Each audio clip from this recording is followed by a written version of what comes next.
welcome. Tuesday, we have great guest today, Coach Paradise from Moravian University, special teams coordinator, wide receiver coach. As always, I have Coach D with me to my left today, talking with you about coaching in the world around it. So, Coach, just quick background on Coach. He got his undergraduate degree at Becker College, got his MBA at John Carroll University, started coaching at Becker, and was a coach's assistant. Went on to be assistant coach at Muhlenberg, graduate assistant at John Carroll, assistant coach and special teams coordinator at the University of New England. And now is the special teams coordinator and wide receiver coach since 2023 at Moravian University. So we're really glad to have him on, talk some special teams, talk some wide receiver play, and really go from there. Coach, I touched on a little bit of your background. Can you talk a little bit about your journey into coaching and the background in there? It looks like you started as while you're still an undergrad as well. So talk a little bit about that. Yeah, so football for me started, I guess, third grade. My first year playing Pee Wee football. Hated it, wanted to quit. My mom, it's like, I paid the money, you're finishing the year. And, obviously fell in love with the game, and here we are. But played high school football at Cherokee High School in South Jersey, traditional powerhouse there under Coach Megan. Really fell in love with the idea of being a coach kind of in high school. Wanted to teach and coach high school football. Then I got to college at Becker, played tight end and wide receiver all 4 years, and then really started coaching that spring in spring ball as an assistant, helping out before graduation. Graduated, interviewed at Muhlenberg College, was the tight ends and fullbacks coach there for 2 seasons. Under Mike Donnelly and then Nate Milne, who's the head coach there now. Transitioned to a graduate assistant at John Carroll University out in Cleveland, Ohio. Worked with the running backs there for 2 years. COVID shut down the world. Found myself up in Maine at the University of New England as the wide receivers coach to start, and then earned the special teams coordinator position there my second year. And then our head coach, Jeff Long at Moravian, got the job in February 2023. High school teammate of mine, was team captain for me, 2 years older. And then, gave me the call and a chance to get a little bit closer to home. So jumped at the opportunity, and here we are. Very cool. Moravian University in Pennsylvania, Division III. What is it about the programs there at Division III level that you really found, stimulating as far as coach goes and from development of the players? Yeah, it's, they're really not receiving anything from a perk. There's no perks to, you're not getting a scholarship, you're not getting free meals, you're not getting anything. You're really just playing sports for the love of the game and because that's what you enjoy doing. So there's a certain passion tied with Division III sports that, you're obviously paying a lot of money to continue and compete and do what you love. So kind of sets us apart from some of the other levels there. Special teams and taking over special teams, especially the last place you were at, University of New England. And where's the University of New England located? Biddeford, Maine. Biddeford, Maine. Southern Maine, yeah, right on the water. Beautiful. Is it near Portland or is it South of Portland? Yeah. Oh, okay, south of Portland. Yeah. Okay, cool. Yeah, I wasn't as familiar. Okay, cool. So when you took over special teams coordinator, like what did that give you the opportunity to really do there? What was it about special teams? Yeah, so our head coach was doing it at the time. It was about week 7. He pulled me in. Second kid was on the way. And he said, "Hey, you're going to run special teams going forward. Any questions?" All right, let's roll, So we kind of, just took over what he did and tried to make sure, try not to screw it up. for lack of better terms.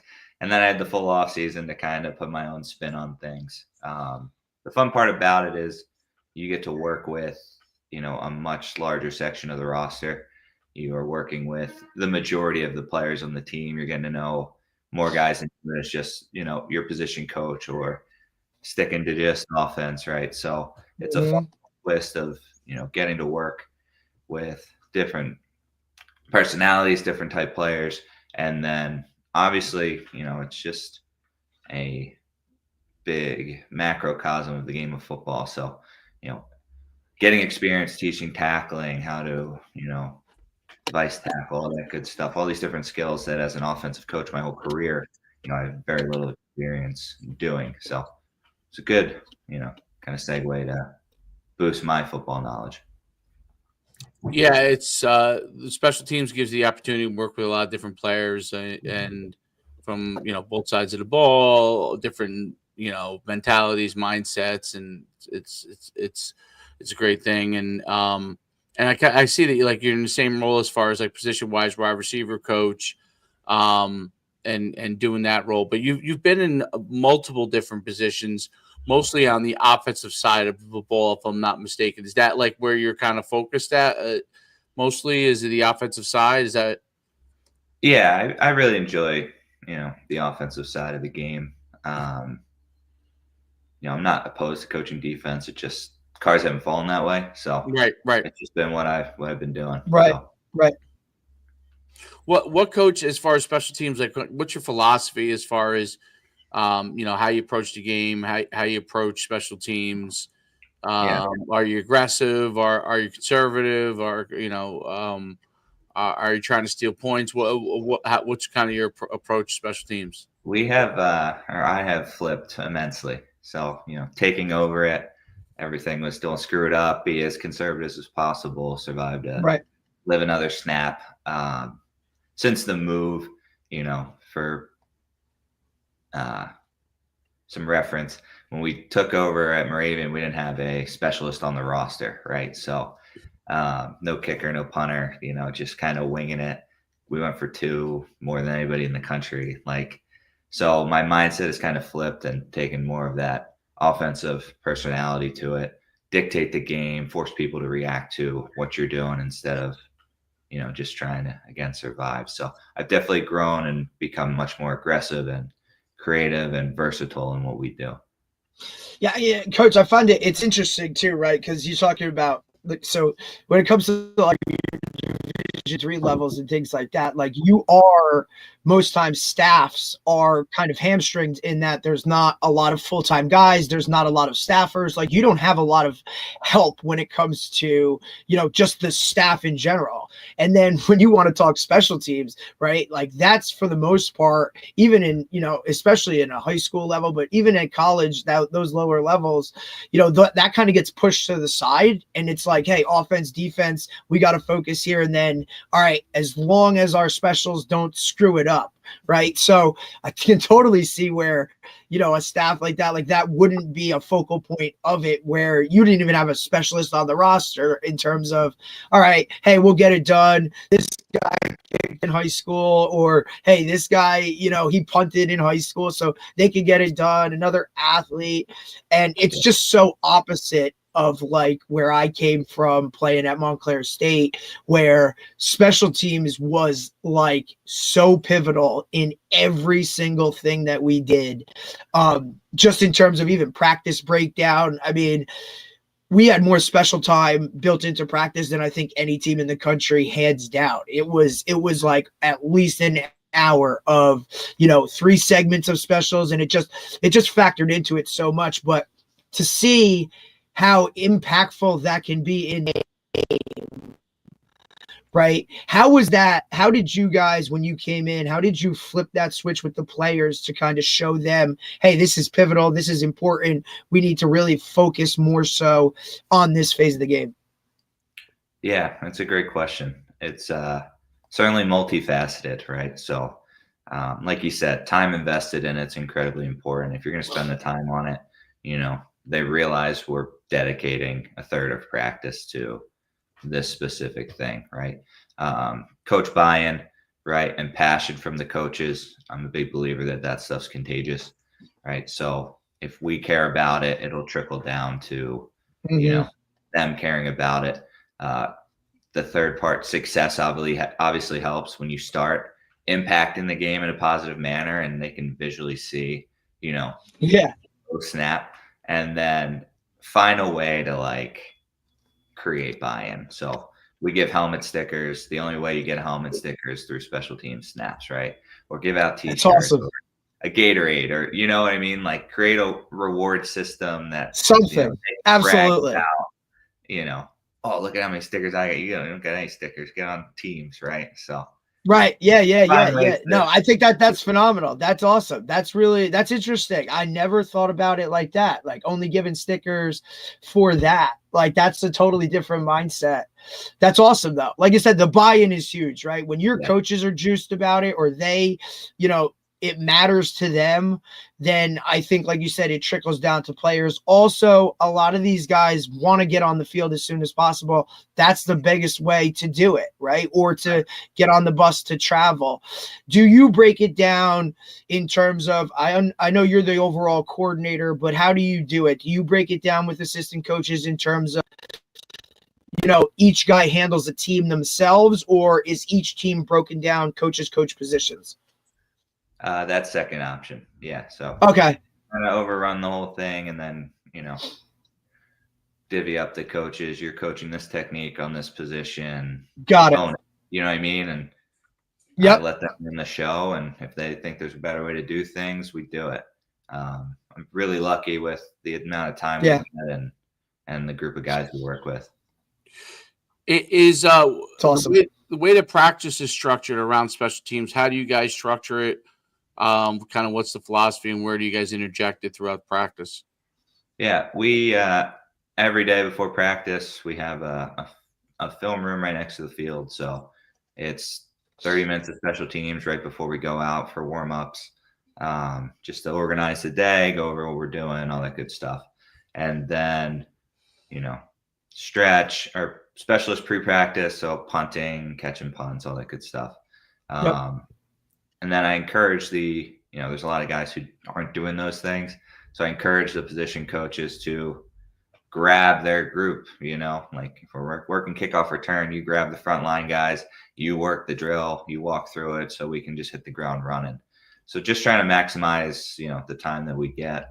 And then they're intermingled throughout the day. So it's a good segue in between, you know, team periods to other team periods, right? And like Skelly, and then we'll do punt and then into team and then, you know, kickoff return or however else.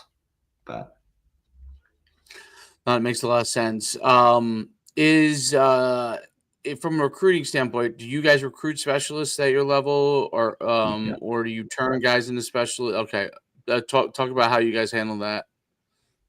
Yeah. You know, I think the biggest thing you could do, you know, and this is spilling secrets, but, you know, a lot of coaches overlook that position, you know, so give them the time of day, you know. Like, oh, gosh. Yeah. Like we had a long snapper up and he was the only guy on campus that day, you know, and the whole staff spent the entire day with him. Like, and he's like, this was incredible. You know, nobody else. I mean, nobody talking to that guy like that. Guy, you know, so find a way to, you know, obviously let them know you appreciate them and, you know, do those types of things. Would be kind of how we handle it. Well, I think it's a go ahead, Dave. Go ahead. No. Good. Got it. No, I say it's one of those, you know, in terms of, especially there's just so many of those guys, right? Like and now, you know, with the whole specialization, it's not just specialists in terms of special teams guys. Like there are guys that consider themselves specialists when it comes to the quarterback position or specialists in the receiver position or any of those types of things. So I think just recruiting in general, when you can get those guys on campus, no matter what, especially at your level, right? I know you guys have really kind of upped the facilities recently and things of that nature. it's hard to get those guys on campus. But once you do, I think then it's an opportunity no matter what. Look, they've already shown an interest enough to get to campus. That's like phase one of the entire thing. That's already somewhat of a win when it comes to that. But now if all of a sudden, like, even if a guy, like, you don't have to sit down with the guy every time, you know what I mean? Like, in terms of every guy on the staff, but if you just know that guy's name or something about him, or, you know what I mean? Like, that is huge, especially with these kids nowadays. Like, they love all of this stuff, all these messages and social media stuff. Like, that's a huge part of the whole thing. And for you to kind of, hey, there's a long snapper here, hey buddy, like, show him that love. I mean, I was surprised. It was, I'm sure for him, like, boom, Yeah. you know what I mean? Like, this is the spot, Dad. Like, Mom, this is where I'm going, right? Like, it's huge, but it's a pivotal part that I think a lot of coaches just kind of, they overlook it until it's an issue, right? Like, nobody knows who the long snapper is until he sails one over his head for, Yeah. you know, that's it, right? Long Or game that way, you know. So it hurts you when it hurts you, and if you don't prep for it, right, you'll be crying later. absolutely. No doubt about it. Staying along the lines of recruiting, what do you guys like to do? Do you go out to the schools? Do you go to camps? Do you have them come to your camps? What is it you guys like to do from a recruiting standpoint? Yeah, so we'll go out on the road in schools, both in the spring period and then again in the winter. You know, so this time of year is really identifying the next group. Right. Obviously, the goal is to try and get them on campus this summer, you know, whether that's a junior day or an individual visit. And then, you know, our goal really in recruiting is have guys on campus as many times as possible, you Right. know, and we explain that the whole way. Like, Absolutely.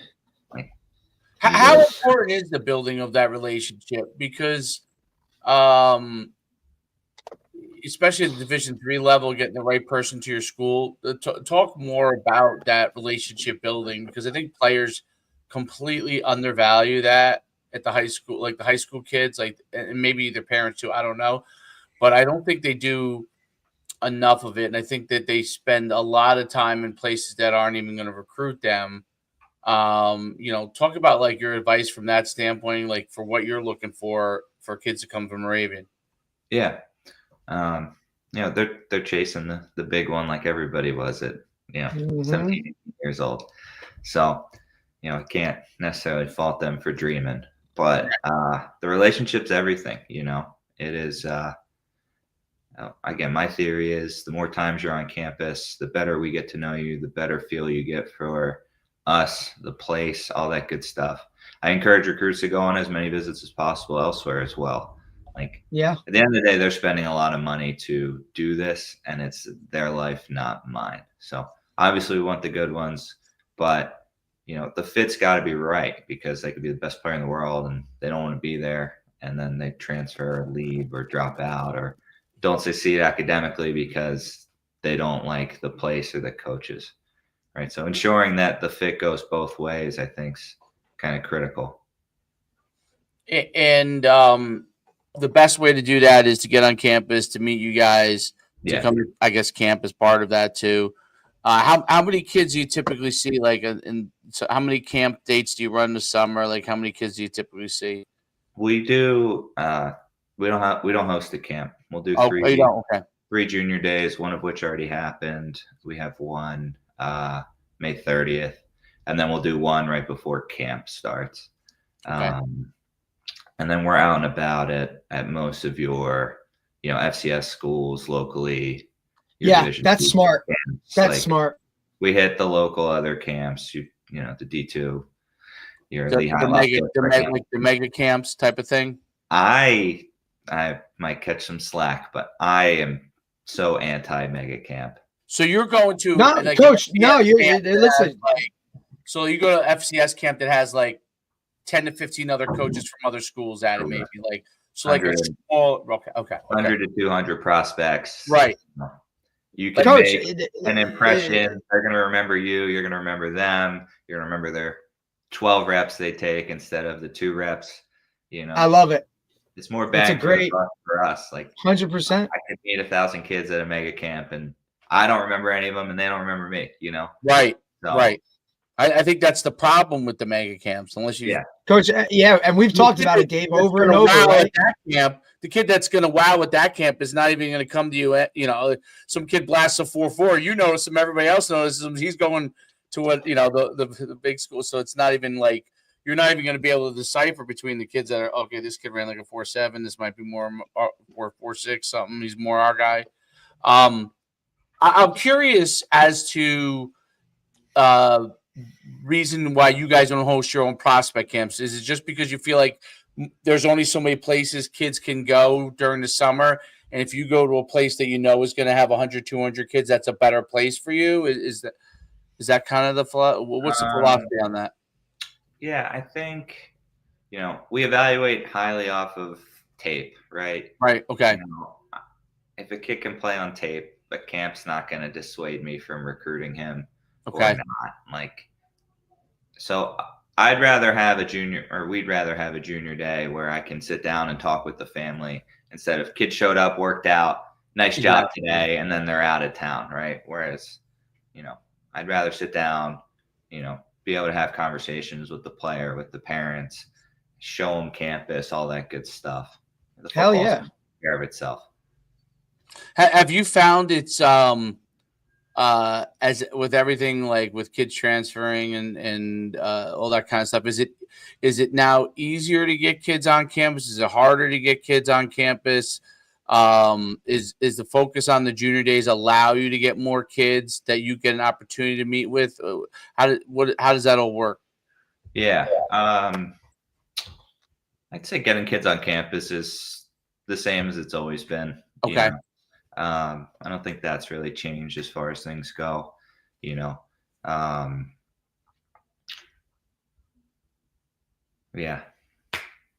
As far as that, it's kind of been same as it's always been. The transfer portal's been as good for Division III football as kind of anything. Right. Talent-wise, competition-wise, quality of football.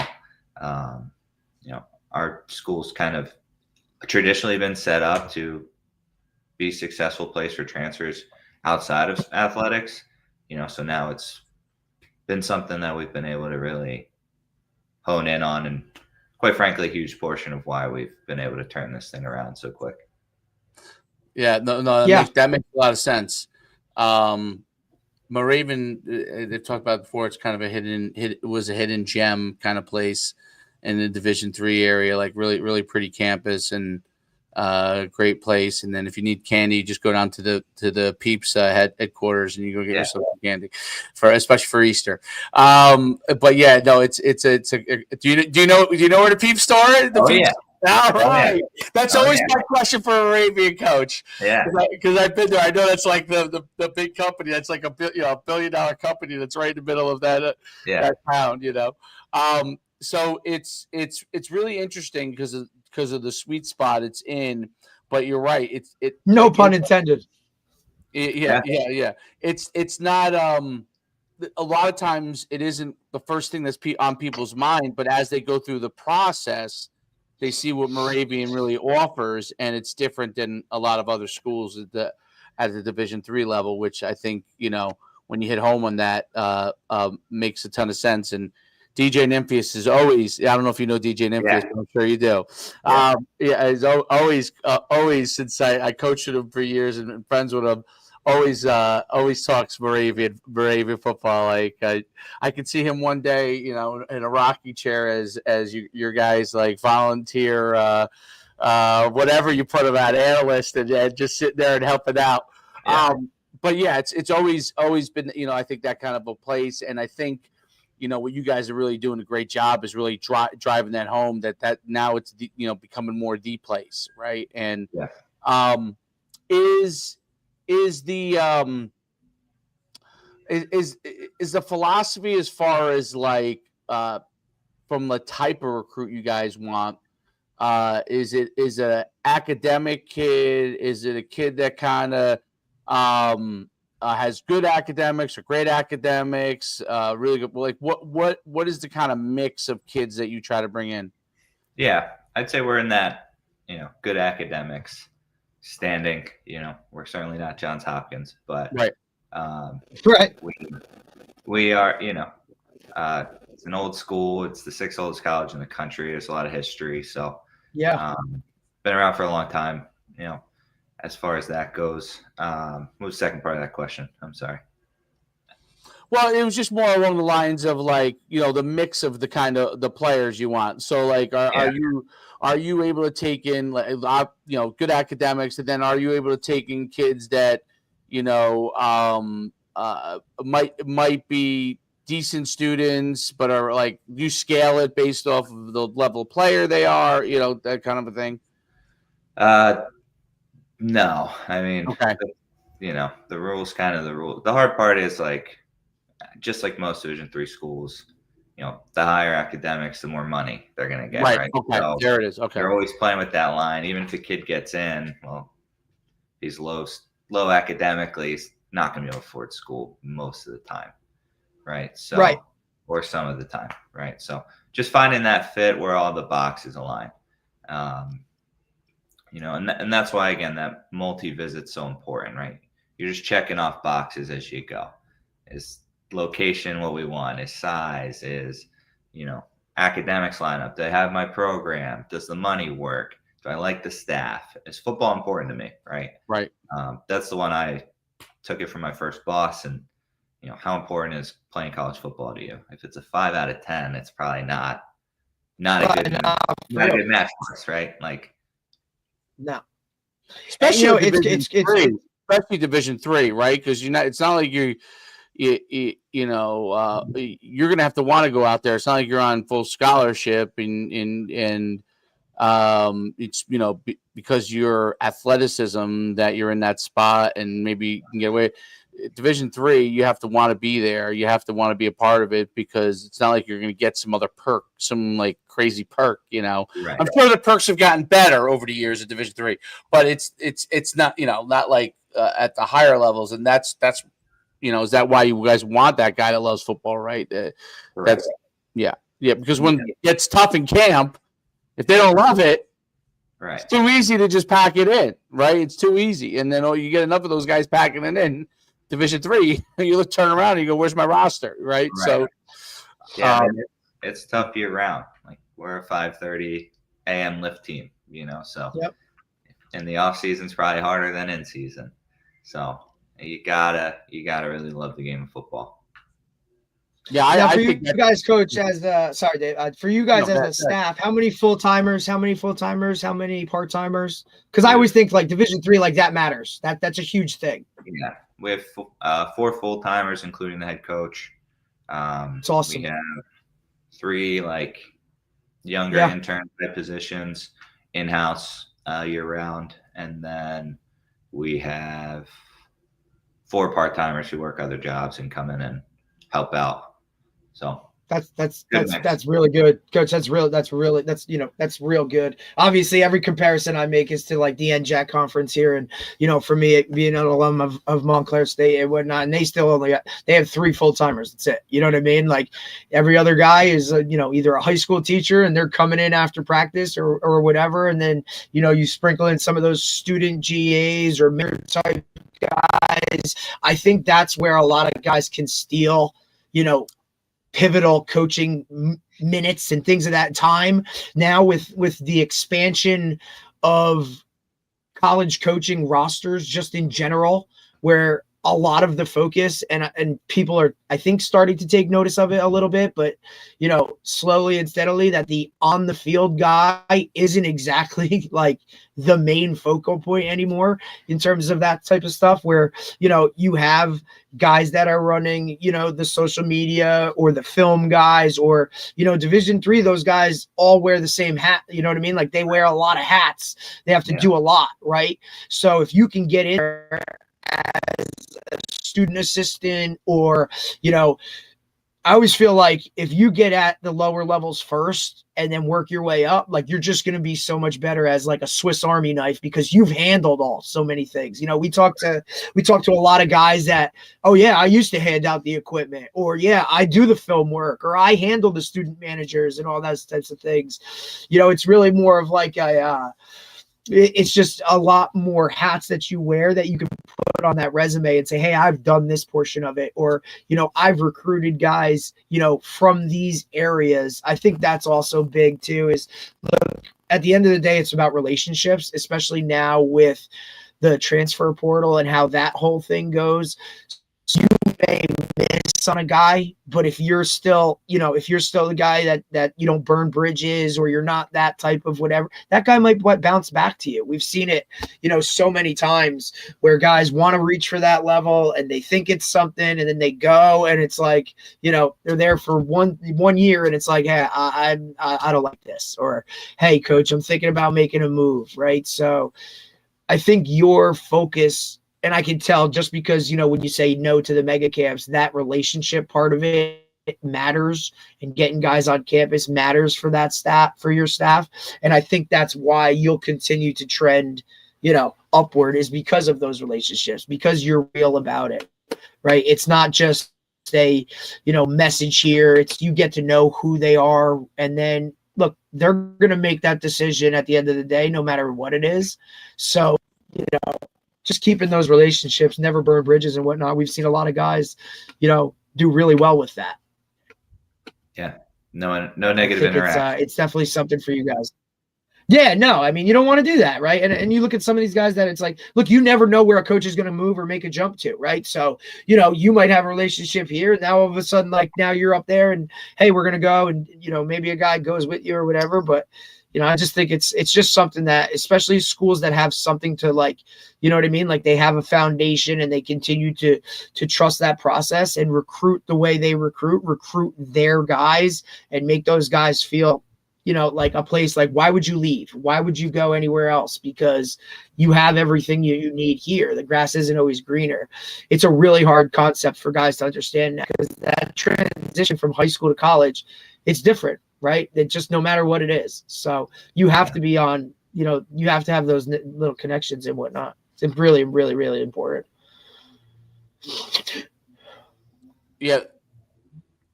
Oh, yeah, and there's no doubt about it. As far as kind of my final kind of question on everything, as far as like where you see kind of football going at Division III level over the next few years, you know, for yourself and for obviously football in general, where do you kind of see it all going? There's so many changes in college football. I'm sure it spins your head at times when you get this new rules coming down, or this new things come down. Talk more where you're seeing, because I just saw they added I don't know if that affects you guys or not. The spring practices, they added the 7 practices, right? That you could do 15 and you could do like 7 like OTA type things. I don't know if that triggers that Division III, but talk about where you see it all. You might see it all going. I mean, there's no crystal ball, but what you might see happening.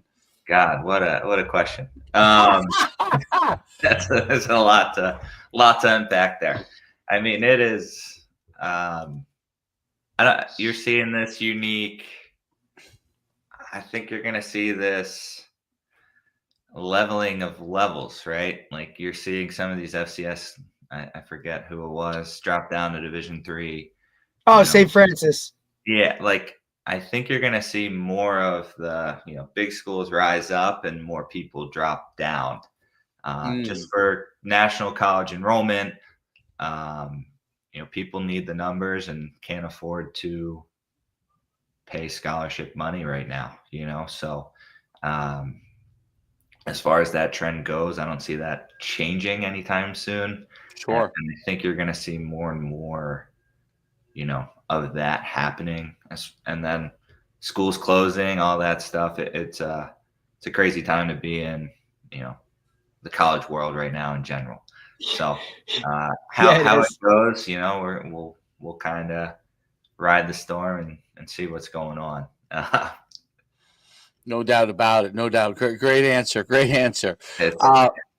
it's really been great having you on, Coach. Taking some time to talk about Moravian, talk about what you're doing. And then I don't know if you guys get any time off, but anytime you do get, try to enjoy it. Yeah. No, we're good about that. Really good. Thanks for coming on, Coach. Yeah, it was my pleasure. I really appreciate you guys having me. Thanks, Coach. Appreciate you, bud. Talk to you soon. All right, bye. Yes.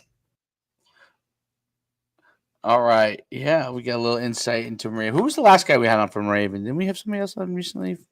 Strength guy. Yes, that's what it was. I was trying to think. I was remembering we talked Moravian football. So I think we should do like an episode where we have like the Moravian head coach on with DJ, and they start talking around Moravian and the pros of it. I thought it was Coach Nymphius went there. Yeah, I think he's still my whole records receiving wise there. He was a receiver there. Makes sense. Ton of. I don't know if they were very good when he was there. It's a cool spot. But their schedule's tough. They play a tough schedule. Right. Who are some of the teams that are in? Is Dickinson and that's it's Gettysburg? And are they all in their league? Like looking at their schedule, like coming up, they play Muhlenberg. They go to Muhlenberg like to this year. Like they go to Muhlenberg, to Rowan, Ursinus, William Patterson, Lycoming, Wilkes, Western Connecticut, Wineta, Susquehanna. Like, dude. Susquehanna, okay. Yeah, it's not. I mean, they play Lycoming, Wilkes. They do. Oh, they do play Lycoming. Okay. Yeah. Yeah, that's a tough schedule. Yeah. Yep. Is Albright on their schedule or no? Different conference.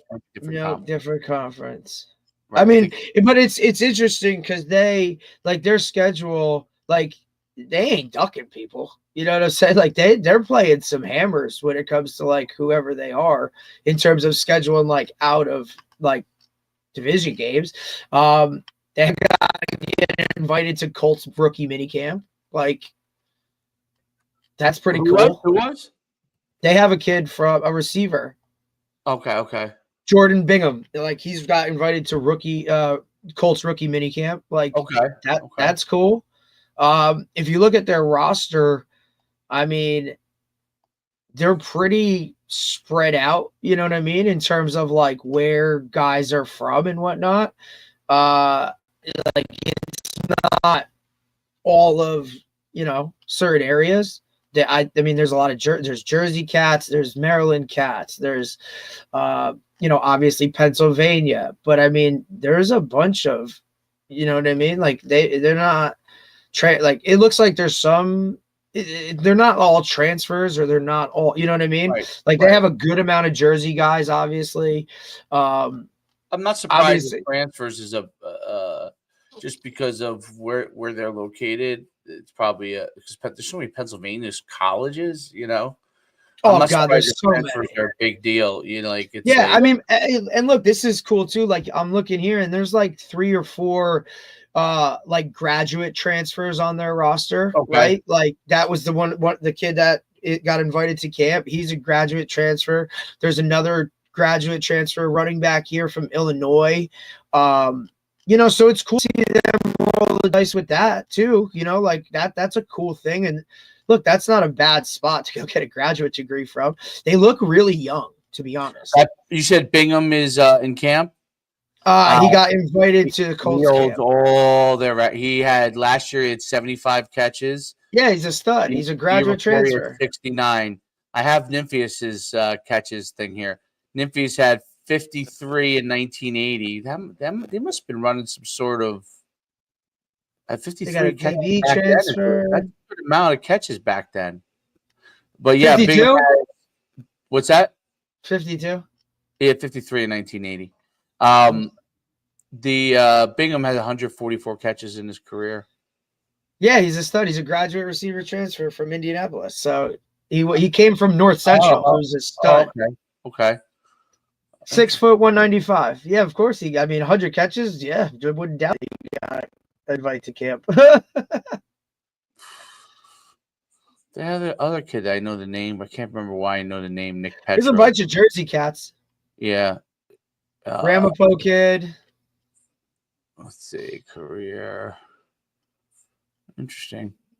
I like looking at Ramapo, Cedar name. Grove. They always have a good amount of Jersey kids. Yeah. Their footprint definitely, because of where they're located, Bethlehem. Yeah. And they're really, if you look at this roster, man, they're young. There's a lot of freshmen, sophomores on this list. Obviously, a new head coach, I'm sure that matters, but look, it's just, I don't know. I like that stuff. I think that stuff, I always like that stuff. And a cool facility, man. Like a really cool looking facility. Great quarterback too. This last year. Wow. They how many games? They won a good amount of games, I think, this year. The quarterback had 35 completions in the game, 33 completions in the game, 29 completions in the game, 28 completions in the game. He had 27 a bunch of times. Must have had a really good line. Oh, yeah. Single season, 265 completions this year. Last year was 244. Both of the records there. 550 completions in his career. Jared Jenkins. I'm sure he doesn't get, as a D3 quarterback, probably not getting a sniff, but he was obviously good. They must have had a good line, and they must be, I wonder if they're faster pace. They must be running either air raid or, something along those lines, or run and shoot, getting that many completions, as you would know.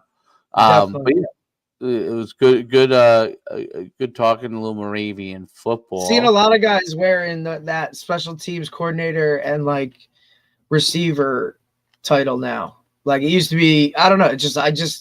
There's a lot to that. I thought it used to be like tight ends or something. The tight ends guy is usually, because that's you can always take the tight end guy and put him with the O line, or you can take the tight end guy and put him with the receivers, right? Like you could always take that position and go from there. I don't know. I guess you can always take the receivers and put them with the quarterbacks coach, right? I guess. So I feel like the special teams coordinator role always, if there was a position attached to it, it was always a position that could be kind of somebody else can take those guys while special teams are going on, or, but I think it's really awesome how they do that in terms of each guy gets divvied up. All right, it's punt. You got the gunners, you got the tackles, you got the interior, right? You got the shield. I think when you divvy it up like that, each team, each coach coaches something. I think that it's better in terms of the buy-in from the players. And now you have, hey, you're responsible for watching these two guys every time we do punt. It's just really hard in high school because it's with staffing. You know what I mean? It's is this guy coming today, or am I going to have this guy? You know what I mean? You got to be really, really, smart about how and who you put in charge of what. And then they got to do their job, on a daily basis.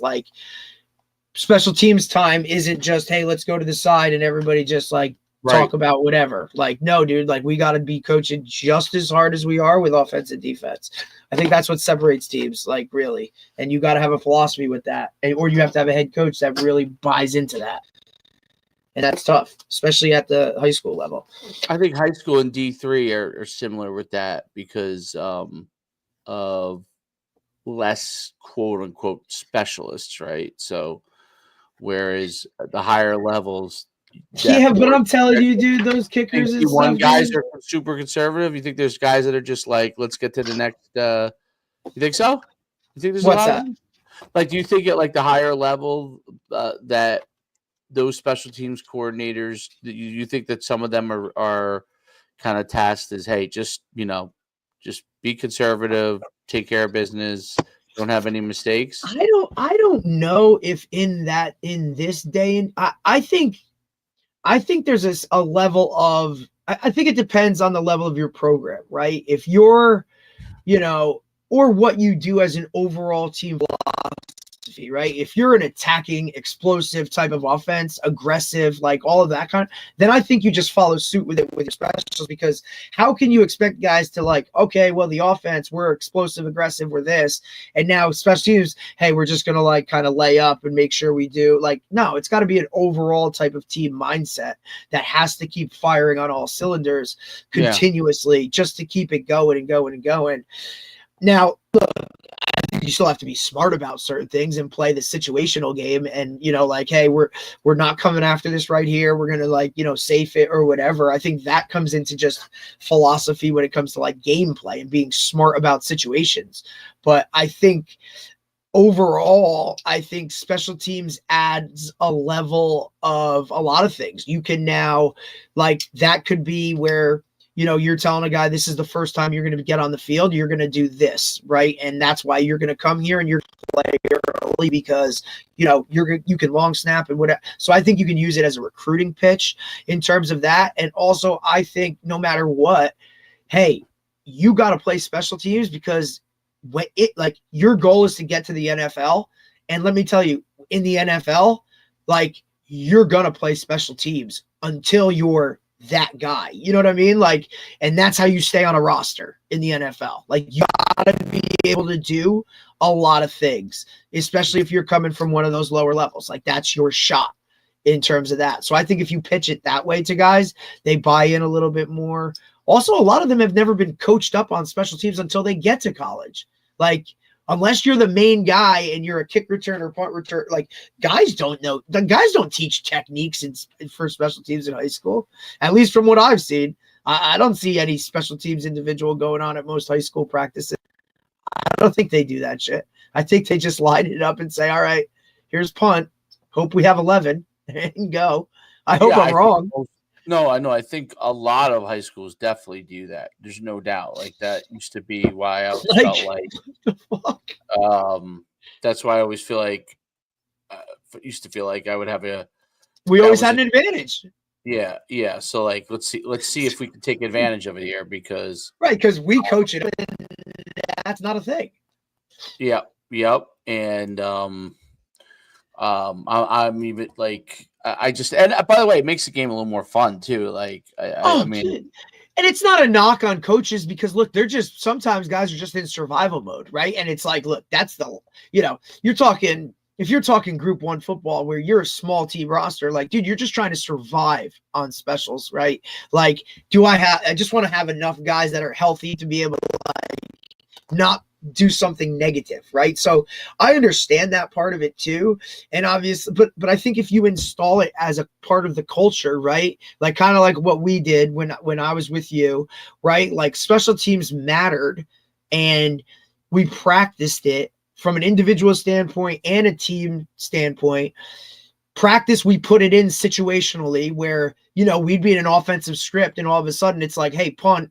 So they get, you know what I mean? Like, we did it so that they understood the game stuff. We taught higher level things in terms of, like, very much situational when it comes to, hey, if the kick is blocked on this side of the line, we're doing that. You know what I mean? Like, we really taught it with detail, and that mattered.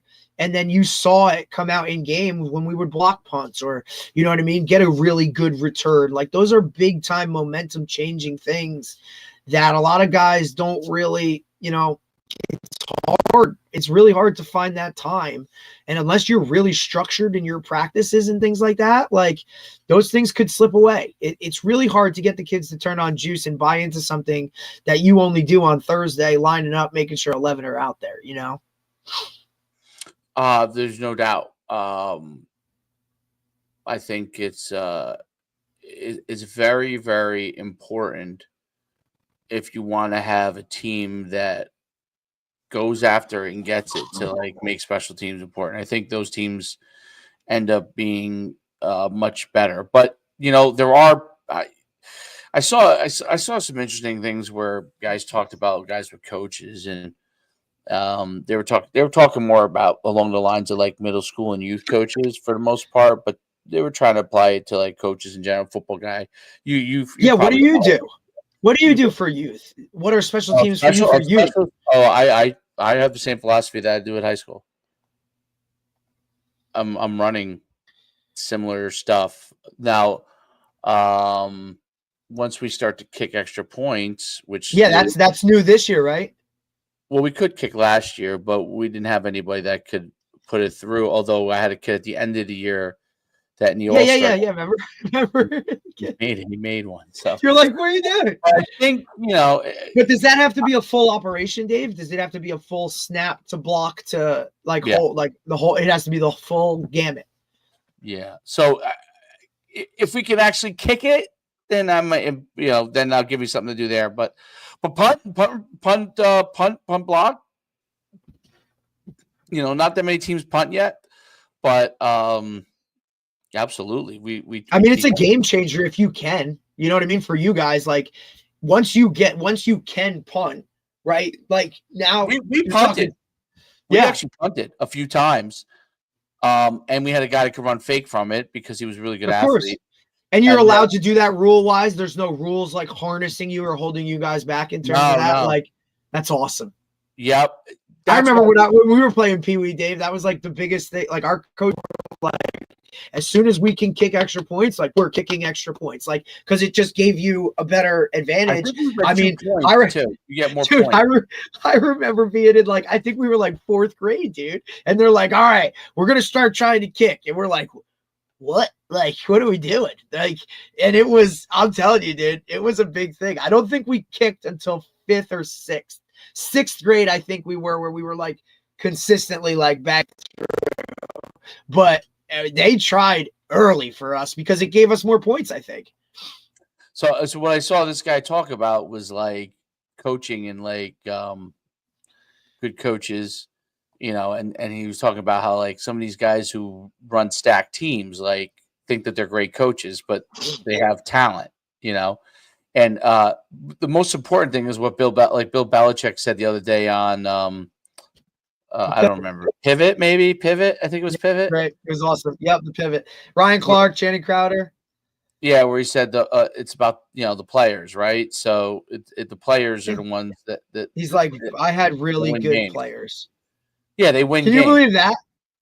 Can you believe that? Like, I don't know. It's just for a guy to like, you know what I mean? Like, he's like, look, I coached, like, he gave his like 4 linebackers when he was at the Giants. He's like Lawrence Taylor, who, like some of the names are like, Harry Carson or something. Like, you know what I mean? Like, he ripped through, right.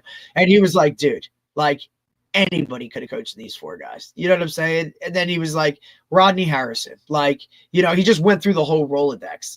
Tom Brady, like this guy, that guy, Randy Moss. He's like, I had really good players. Like, and that's why we, you know what I mean? Like, it wasn't like he was, it's all about what we did or we did that. Like, no, it was straight up like, that's why we were good. And I think people don't at the end, like, guys, I think it's changing a little bit. I really do, where guys are embracing individuals. I think that's just our culture in general now. But, like, this is my system. We got to run my system. We got to do this. We got to do that. Like, dude, like, if you have a guy that can do things, then figure out a way to let him do what he does. You have to let good players be good, Yeah. Yep. That's you got to let them go and just that's the hardest thing. It's like if you got a really good player or players to not try and control the aspect as a coach because you end up making it worse. So, like, I think you'll find this interesting. Like, your running back guy from Boise, right? He went to Raiders. Yep. Right. You loved how he stood like a whatever, right? His stance. Chip Kelly already changed it. Yep, already changed it. Yep. See, I think so. That was an interesting. I saw that video. I saw an interview with him about it, and Chip Kelly sold it to him as like, if you're playing basketball, this is how would you guard me? Blah blah blah blah. Well, that's how you gotta stand. Now, my thought process is, if you're standing next, if it's about timing probably for Chip Kelly, and he feels, of course, everything is rhythm with him. And he feels like you probably take a false step if you don't. Correct. Stand. But then the question is, this is my question, and I don't know the answer. My question is, does a really good athlete who's been doing it a certain way that way, Why would you change him? has he figured out how to adapt that he always is on time? I would compare Dave to Probably- a guy who shoots a certain way and he's Right. already in the league and he's averaging 25 points a game, and now all of a sudden you're going to change his shot. Have you ever watched Larry Bird shoot? That's fucking ugly as hell. He just for a long time people were like, why should he would just use flick the elbow and the wrist, Look and his shoot. wrist, dude. It's all L. It's like a giant L, right? I was always taught it's elbow in L, and bam, you have to flick your wrist like you're waving goodbye to it at the top, right? And every time you can do this, and if you can get consistent with it, and then just add that, this hand just sits here on the side of the ball, but when you release, that comes off. That's only for like protection. That's how I was taught. I haven't worked on my jumper in a hot minute, but and I ain't saying I'm like whatever, but I like that stuff went in a lot, and that's how we were taught. It was weird, right? They probably thought it was weird because he didn't use a lot of legs, right? Well, what was different was I was taught the further out you get, the less you jump, right? So if I'm shooting a 3, I'm not trying to be at my max vertical while I'm extending here, right? Like it's lesser and it's more here and drive up through your legs. That's just how I was. He was like behind his head. Yes. Yeah. So, and my middle school coach was big Larry Bird guy, right? And it was, but we were always taught the proper way to shoot, but ultimately as you matured and as you figure, like your strength came with it and all that kind of stuff, like you developed your own little whatever you had. Absolutely. And that's what and they were like, look, you roll with that. Like we're always going to teach you the proper way, the technique and all that stuff. Like kind of just like, look, I kind of look at it too like a receiver, right? Like your stance, I'm going to teach you a stance, but ultimately I want you to be as comfortable as you can out there. And you got it. Like I'm going to tell you when to do certain things, but you got to be able to do you, because again, players make plays. That's what it is. You watch Ray Allen. When Ray Allen shoots a 3, he jumps, shoots. Dude, like it's look at Michael Jordan's shots. They would jump, like Vince Carter. That's hard to do. To jump high and shoot. God damn right. Look, jumping high is hard to begin with anyway, right? Like I would watch people try to replicate Ray, and I'm like, Ray is ridiculous. Ray is absolutely ridiculous. Just watch the movie He Got Game, dude, and I just love watching him just back shot. Maybe he's one of my favorite. He's one of my favorite of all time, dude. He really is, no doubt. Like, just if because you had of all his the shot. gifts that Ray had, like he's sleek, he could jump well, he's not too bulky as far as. No, he's kind of lean. He's lean, kind of skinny. He fits like if you were to say, okay, the person that would give you the best looking shot. That would be the kind of build, you know what I mean? Like his build. Absolutely. Because the muscles don't get in the way of a great looking shot or anything like that. But it was not that he wasn't built. Like he was still built. He was still ripped. He was big, but he wasn't like, basketball players are skinny, but they're thick. They're not. He wasn't like. You've seen the bodies change though. They're huge now. They're huge guys. Like, dude, look at. Anybody that looks at LeBron, and now look, you could say there's a little bit of maturity aspect there as he got older and whatnot, but even look at LeBron when his body changed. It was the same years where he would have been coming out of college to go into the pros, right? Like that's when his body transformed from almost that like little bit of like, baby fattish, maybe not as ripped shit, and then ultimately took that off-season trading stuff onto a whole different level. And now, look, there's a reason the guy's been able to play. The longevity is absolutely like unbelievable, asinine craziness, right? Like for him to be playing that long at still a high level at that size, like you're thinking about him toting around all that muscle and all that stuff for that long. Like that's a really long time, dude. Like MJ tried to like hang around. He's older than you. He's a year older than me. He was a senior when I was a junior in high school. Like think about if you were like playing football still now. Could you do it? Like when I was a sophomore football? No.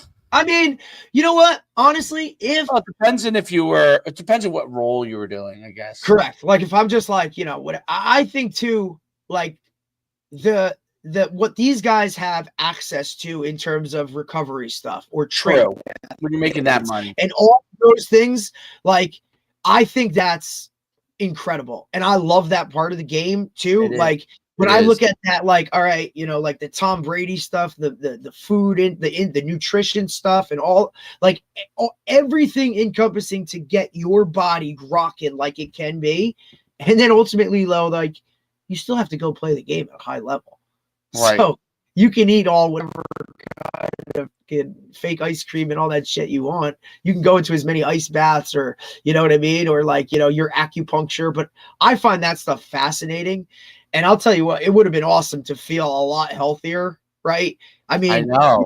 Think about like that's what I'm saying. Like think about it. Like we used to do those things, and then like just shut off soreness or whatever, or fight through a little bit of pain or injury or whatever. When, you know what I mean? Like now these guys can like really hone in on, I mean, there's no doubt I'd have been sleeping in like a hyperbaric chamber. I'd have been doing like all that crazy stuff, because ultimately to me, like when you ask, like Coach just talked about asking that question, like, do you love football? Like you love it to that level. That's not a sacrifice. That's just what you do. That's your way of living. You know what I'm saying? Like I would have really dove into all of those kind of things to kind of like get my head coach always says this, and I think it's phenomenal. It's like you have to be the best that you can be, right? Like, so if you're like as strong as you can be, then that's it, right? And it might not be someone else.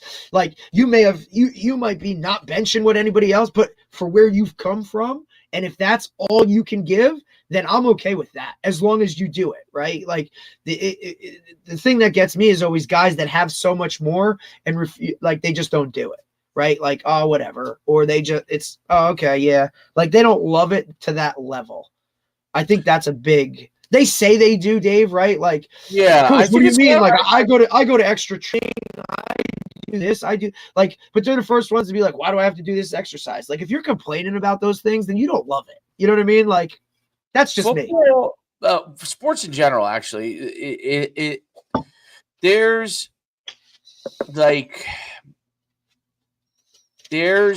I love to play the game. And then I love to do what is to make myself the best. Well, I love what the game does for me. Right. Like, so, well, I think there could be people like, I mean, at the high school level that do all those things because they like to get to game day. You know, of course. Kids that want to play in college, but no, they just like knowing they can walk around on Friday with the jersey. No, but I'm saying they'll do all the work that you ask them to do. But maybe just be, they're nice, they're good kids because they know they're going to start in varsity and they like playing on Saturday or Friday night.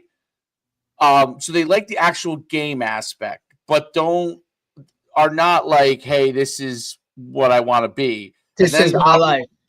Right. Then there are kids that are like, you know what? Listen, everybody loves the game aspect more than anything. Who doesn't? Right. Oh, God. Who doesn't love game day? If you don't love game day, then you're really doing something. Yes. But you have to embrace the development part of watching yourself get better. So game day is even more enjoyable. And those people are the people that I think have a much better chance. Like, but kids who are going to always look for a shortcut. Always. They're going to be limited. Well, you're limited to your talent level, I guess, to a certain extent. Yeah, absolutely. But you're going to eventually find someone that is as talented that is going to outwork you, and they're going to beat you when you face them. So that's 100%. The hardest thing for kids to understand. Right. Is that at some point you're going to meet your match, and the hard work aspect is going to put that, like if you're even, the hard work is going to win. If you're even, right? Now, look, there's just going to be some guys that are just, it doesn't matter. They could give zero effort and they're still above you. Like, that's just how it is, right? And like if you work hard, as people are seeing now because of the newer training methods and things, you can maybe jump a level Correct. let's say you're a 4, you could go be a 5, or Yes. you're a 3, you could go be a 4. Maybe Yes. I don't know. Maybe some of these newer training methods, maybe you could jump 2 levels, but Maybe. maybe I don't know if you can. But if you're a 5 and you don't work that hard, you become a 4, and now people can pass you, right? So that's 100%. that's the whole thing. And I think that kids who don't love it, if they're a 5, they become a 4. And then what happens is they're out of the sport pretty quickly, even if they make it to the college level, because they can't handle the fact that people who they might deem less talented than them are kicking their ass. And that's hard for them. They lose their mind. They don't understand why. It's like, look, it's like that kid that was really good in middle school, and now by sophomore year, he ain't that guy anymore, and guys are catching him, and because he's just always been good and hasn't had to work or be pushed to that level, like he's done what he's been told to do, but he hasn't taken it to that next, right? So now he starts getting frustrated, and it's a problem, right? That's why I always say, like, sophomore to junior year is the biggest, most, like, that's where the jumps are really, really made, right? And then, like, because you're coming out of that still, like, freshman is still a little middle schoolish in terms of puberty and all those kind of things. But once you get to, like, post freshman year, right, to sophomore, and then sophomore to junior, like, that's where you start to see guys either look like, oh, wow, this is too much of a commitment, I don't like it. They quit, or they go do something else, or they get, maybe the other sport starts to take over, and now football just kind of goes on the back burner. Okay. How many guys you hear like, oh, he used to play, he played freshman year. Oh, he played this, like, it's really hard to take a freshman class and work them all the way through with the same numbers. It's interesting when I started doing this, some of these QB breakdowns. So I remember people were like, "Oh, is Walker Snead really that good?" Right? Well, we did his breakdown yesterday. He's a freak, bro. He's unbelievable. When are you doing Merriman? I'm getting around to like, I'm bringing in one of those kids, and they have a couple people that like yesterday we did a kid from Texas who is a grade below Walker Snead, which is what, 7th. Kid was unbelievable. I don't know if he's the class of 20. So 20 right he's now. 2029. He's 2029. Right, Steve's that's 2029. 7th is 2030. So it's 2028 is freshman. I know it gets weird as you get older. These numbers, like when you're like, I have them. Look, I write them. I still stuck at what 2013s were. I literally write them on a Post-it. I write them on a post. I write the years. I write them and I stick them right to the wall every year so I remember it. And then guys like a rising freshman. I'm like, what? I don't like. Why would you? What is that? Is that an 8th grader going into freshman year? Is a rising freshman 9th grader going into 10th? Like, that shit confuses the hell out of me. I'm like, just tell me what year they are, and I'll stick it in my brain. Right, exactly, because because we're class and all that kind of jazz too. Correct. Because Rivera's a 2029, right? Yeah, he's in 8th grade going into freshman year. Like, he will be a freshman. Walker Snead, so is Merriman. Yeah, they're all that class. Dude, that class is stacked. Oh my god. Yeah, Dave, that it's ridiculous. And then that other class that's right above them. Right, I did a kid. You have what's his name? The Talafay. Trey, the kid Trey. Talmadge? Not Talmadge. No. Talafagni. Where is he? He's the one that's at Bergen right now. He's a freshman. Then you have the Del Barton kid. That's a freshman. Like, those kids are studs too. Yeah. Yeah. It's very, very I don't know that New Jersey's had 3 8th graders that are like this level of ability. And they're already in a national light. Level. You know what I'm saying? Like, they already, and now whether that's the social media market as it is, whether it's, the camp Well- cycle. That's like a different thing. I think it's a combination of a lot of it, but also I these dudes are really good. So I started watching like the kid who's the number 120-30 kid, who was from Georgia, maybe? He's from Georgia. Probably. What Dude. did you use? 247? Do they even rank him that I low? think it was no, it was QB hit list that had him number 1. I did his, and he was. Yeah, like what are you going off of to use rankings? Like what are you looking I at? just say I saw it from this group. You know, there's multiple different sites that rank people, so you know I take that kind of as a Yeah, 247 only does up to 2028. I take it as a grain of salt. You know what I mean? But I'm looking at the film. Like this kid was awesome, and he kind of is almost a man already. And then, well, I'm sure, right? How could you be that awesome? And then there was another kid. The kid I just did yesterday was from Texas, 2030, and he was awesome. But you could see, I don't know. You could see Walker Schnee, although Walker Schnee's a class ahead of them. I don't know the age difference or not, but and then some of these guys, like you know, level. I don't know. It's like it's crazy. None of it means anything until they actually play in high school, right? And also, like like these guys might be ranked. What are they ranked off of? Are like what middle school, like youth, like what are they doing? Why are they ranked off a camp where they're there just slinging it against shorts and a t-shirt? Are they ranked off tape? I think it's both. But if you watch Walker's tape, now mind you, this is the thing that's hard about when you look at like 8th and 7th grade. Like who the fuck are they? Some kids are way more developed than other kids, right? Like so, you see his receivers. Some of them look like little kids still. You know, like I guarantee it. Is this the kid you did? Who's it? Kellen? Like what? This is a 2030 kid. Who? Kalen Morgan, 2030, number 1 QB in the class of 2030. Kellen Morgan Ridner. What's his Twitter handle? That's the only way I can know. Well, his Insta is KAL_RIDNER5. These kids I talked to them on Twitter. Okay. So I did. Let's see here. It was. I'll tell you right now. Last week I did Neve. This kid's awesome. He's from Georgia. Neve, Neev Bolkin. 3-sport athlete. Like I love. Yeah, see, that's the big stuff, dude. Watch like when you're getting that. Yeah, watch him. He's good.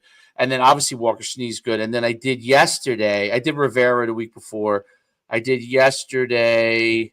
Not yesterday. Yeah, yesterday I did I'll tell you who I did. It was I just want to say his name right. I think this is how you say it. Osser Emmanuel, 2030, 5'11", 140, 13-year-old. He's a 3-sport athlete, also baseball, basketball, football, and he's from Conroe, Texas. He's already got a 9-inch hand and a 14 shoe. See, that's what they put in at those ages, right? But if you watch him, like hit a baseball, and then you watch him like that's what I like to watch with those kids, you know, because not just obviously their film is obviously important, but I like to see like what kind of athlete is this kid? You know what I mean? See, I just think it's really hard unless the guy, like that's great. Like these guys can go out and they can sling it, and we can watch tape and they can do all this stuff, but like unless like once they hit high school, and look, they might look good at a camp or look good 7-on-7, right? But if now once you hit high school and you're, you know, are you the starter, right? Like what's your high school team? I don't know. You know what I'm saying? Like, and if you're not, that's fine too. But like, I'll really give you a ranking once you're a sophomore. Like once you get like post sophomore year, now I feel like if you're playing and doing that stuff, like now I got some really good tape on you. Like we should be good to go. And now like your ranking is worth like what it actually says. Up until then, like, I don't know. I just don't Well, really buy into it. Julian Lewis was a starter in 8th grade. On Right, varsity. just like Sony Michel was too when he was at American Heritage. He rushed for 1,000 yards as an 8th grader. And then he went to another school, and then he was a starter as a freshman. Because I think this town he was originally in was, and then he started as a freshman and then just 4-year starter. But it's although I feel he reclassed up, he didn't. That's right. He reclassed up, so he finished. He was reclassed, but then he reclassed back to his original class. Yeah. But it's you could see what you can see is if they can move, they could throw, and if they could throw certain throws. Oh yeah. That's not going to change. When I see look, it's all like yeah, but does that throw change if there's a guy running through his face? Absolutely, it absolutely does. But it's but I can see the arm strength on a like some of these guys are throwing deep outs at like 8th grade. Like it's crazy. But think about it. Think about by the time by the time Troy gets to that, he's gonna have been throwing. Think about right? Like his arm strength is going to be so built up. He'll be able to hit an 18 to 16 yard comeback by the time he's a freshman on a dime, no doubt. But there are a lot of kids that now are doing it. So that's the interesting change. So if when you were coming out of high school, that would have been an amazing thing. That would have been an amazing thing. But there's a lot of kids now playing at a younger age, throwing. I'm not talking about, in our area. Maybe there's only a few in our area. But I'm saying I totally get what you're saying. Around 100%. the country. Yeah, it balances it out. Right. So there's a lot of kids that'll be able to throw. That's why he needs to go play safety. Oh, well, he does play safety. He does play safety 7-7 all the time. And and in flag, which I like, he plays although he did play safety, I guess, a little bit in flag too. But he was playing corner and safety.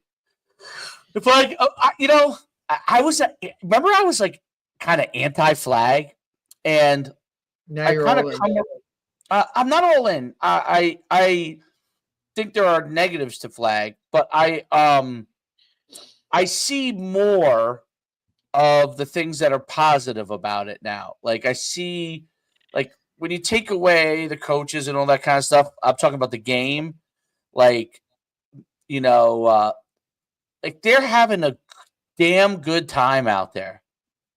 Like they really are. Like the kid who's going to be your starter on varsity but may not play in college, right?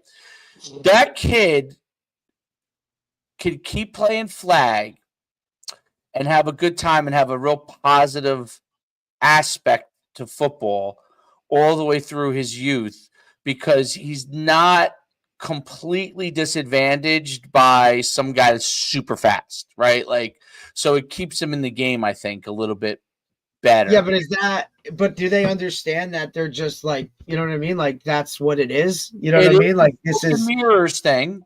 No doubt. There's no doubt. There's a smoke and mirrors. Like I see big guys make plays in flag. You know what I'm saying? Like catching. They're probably some of them are going to be linemen, obviously, right? So I agree. There's a smoke and mirror. Listen, 7-on-7. There's no smoke and mirrors. You can watch, and you can be like, dude, that guy's not going to play DB anyway, right? Like he's going to have to be a linebacker. You know what I mean? You could watch. Then you could watch another kid, and you'll be like, okay, you know what? This is like he's going to have a better chance here because it's all about speed. And that's why each one of these are really different sports. They just all hopefully feed the tackle, but they're really different sports. But I guess if you were to say like a predictor of who has a better chance at, I don't know, corner, let's say, probably 7-on-7 is going to be a better predictor than flag. Right. But as far as keeping people in football. Yeah. Does it only just like, I don't know. Wouldn't you like, look, to me, I don't know. Like I think it could go to like one or two ways. Now that's either good and keeps them in the game and does whatever. And then, but now like, do they now transition to high school and it's like, This ain't no fun Damn, like, anymore. oh shit, like this sucks. I'm done. I think it definitely is an oh shit because flag, dude, like you could really, and you know this because you're coaching girls flag. If you have some practices and you got wristbands, and you have a system that's easy for them to implement, you could probably do pretty good with Hell yeah. Get away with not working the same way that you would in tackle. Let me put it like that. 100%. Whereas in tackle, like if you don't practice and put in the work, like your skill level at tackling is going to be low. Your skill level at blocking is going to be low. Your skill level at catching in traffic and running the ball in traffic. Just think about the amount of time that high school coaches have to put in year round now to just having to keep up with what everybody else is doing. Just to be okay. Right. Maybe okay. Like, you know what I mean? Like, because talent obviously dictates some of that in your line. 100%. But like, dude, think about that. Is that crazy? Yeah, and that's why flag. But like, I could tell you this because like, I try to like see what kids react to. Like, we walk in the Shake Shack, and yesterday, in what's on the NFL Network, the Flag Football Youth Championships. Yep. Have you seen the Tackle Youth Championships on the NFL Network? No, you have not. No, what have you seen? The show Friday Night Tykes, which shows the negatives, which shows the worst shit, right? Like that's where I'm going with this. So no wonder people don't want to play tackle. This is what we're showing. We're showing beauties of flag on NFL Network. What was the thing I said to you the other day? Like with flag, the NFL supports flag. It does. I wonder why. See, well, I did read liability. I read the philosophy of liability. No, I read the guy who's Goodell's right hand man. I forgot his name. Played it for the Eagles. Was a really good player. Anyway, Troy Vincent. Yes, here's my son's name. How can I forget? So I went in and met with him years ago. Like when NUC was like running a bazillion events. Obviously, all these different organizations were calling me in. The NFL brought me in, and I met with him about everything, and we had a good conversation. But what was interesting, I saw an article couple of years ago when they were talking about flag and blah blah blah, and Troy Vincent said at the end, I don't know if this, by the way, I don't believe this to be true, but this is what he said. He said that at the NFL level, we're always going to get that top 1% of the 1% of the 1% that want to play in the NFL because of the I guess maybe financial gains. But obviously with NAL, that's changed a little bit. But because you can make more, you could be the Vanderbilt quarterback and make $1 million, and you're never going to be an NFL star. Like he's a great college. You don't even have to go there. Right. I mean, he's going to be whipping around in the arena league, at 5'10". Right. And that if he even wants to. Otherwise, he'll just take the money and go do something else. Yeah, exactly. 100%. Just go do. I'll just use my name, image, and likeness. That's it. Maybe he just goes and does that. Like that's. Absolutely. I'm not saying he won't be on maybe a roster for a year or two, but he's not going to be long. He just doesn't have all those. It's not your answer long term. Long term, right?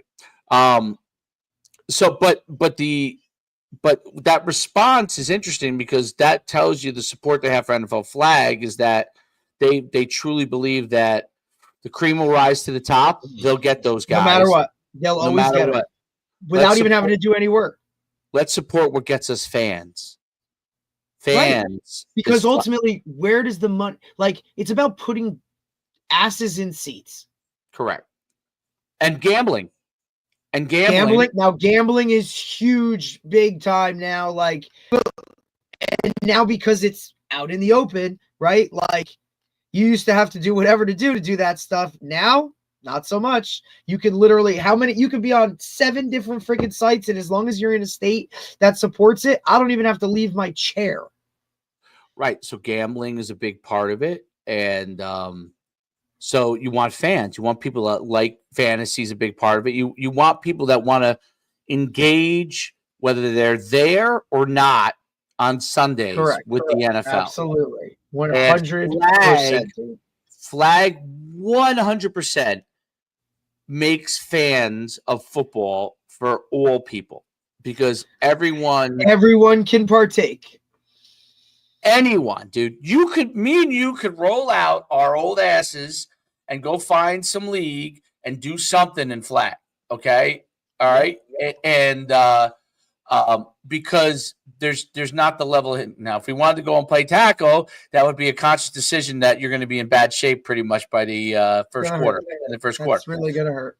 It's going to hurt, right? But flag, you could go and do something, something on it, right? And I see it every weekend down the block, where there's, I call it the 37U. They're all out there playing, and get after it.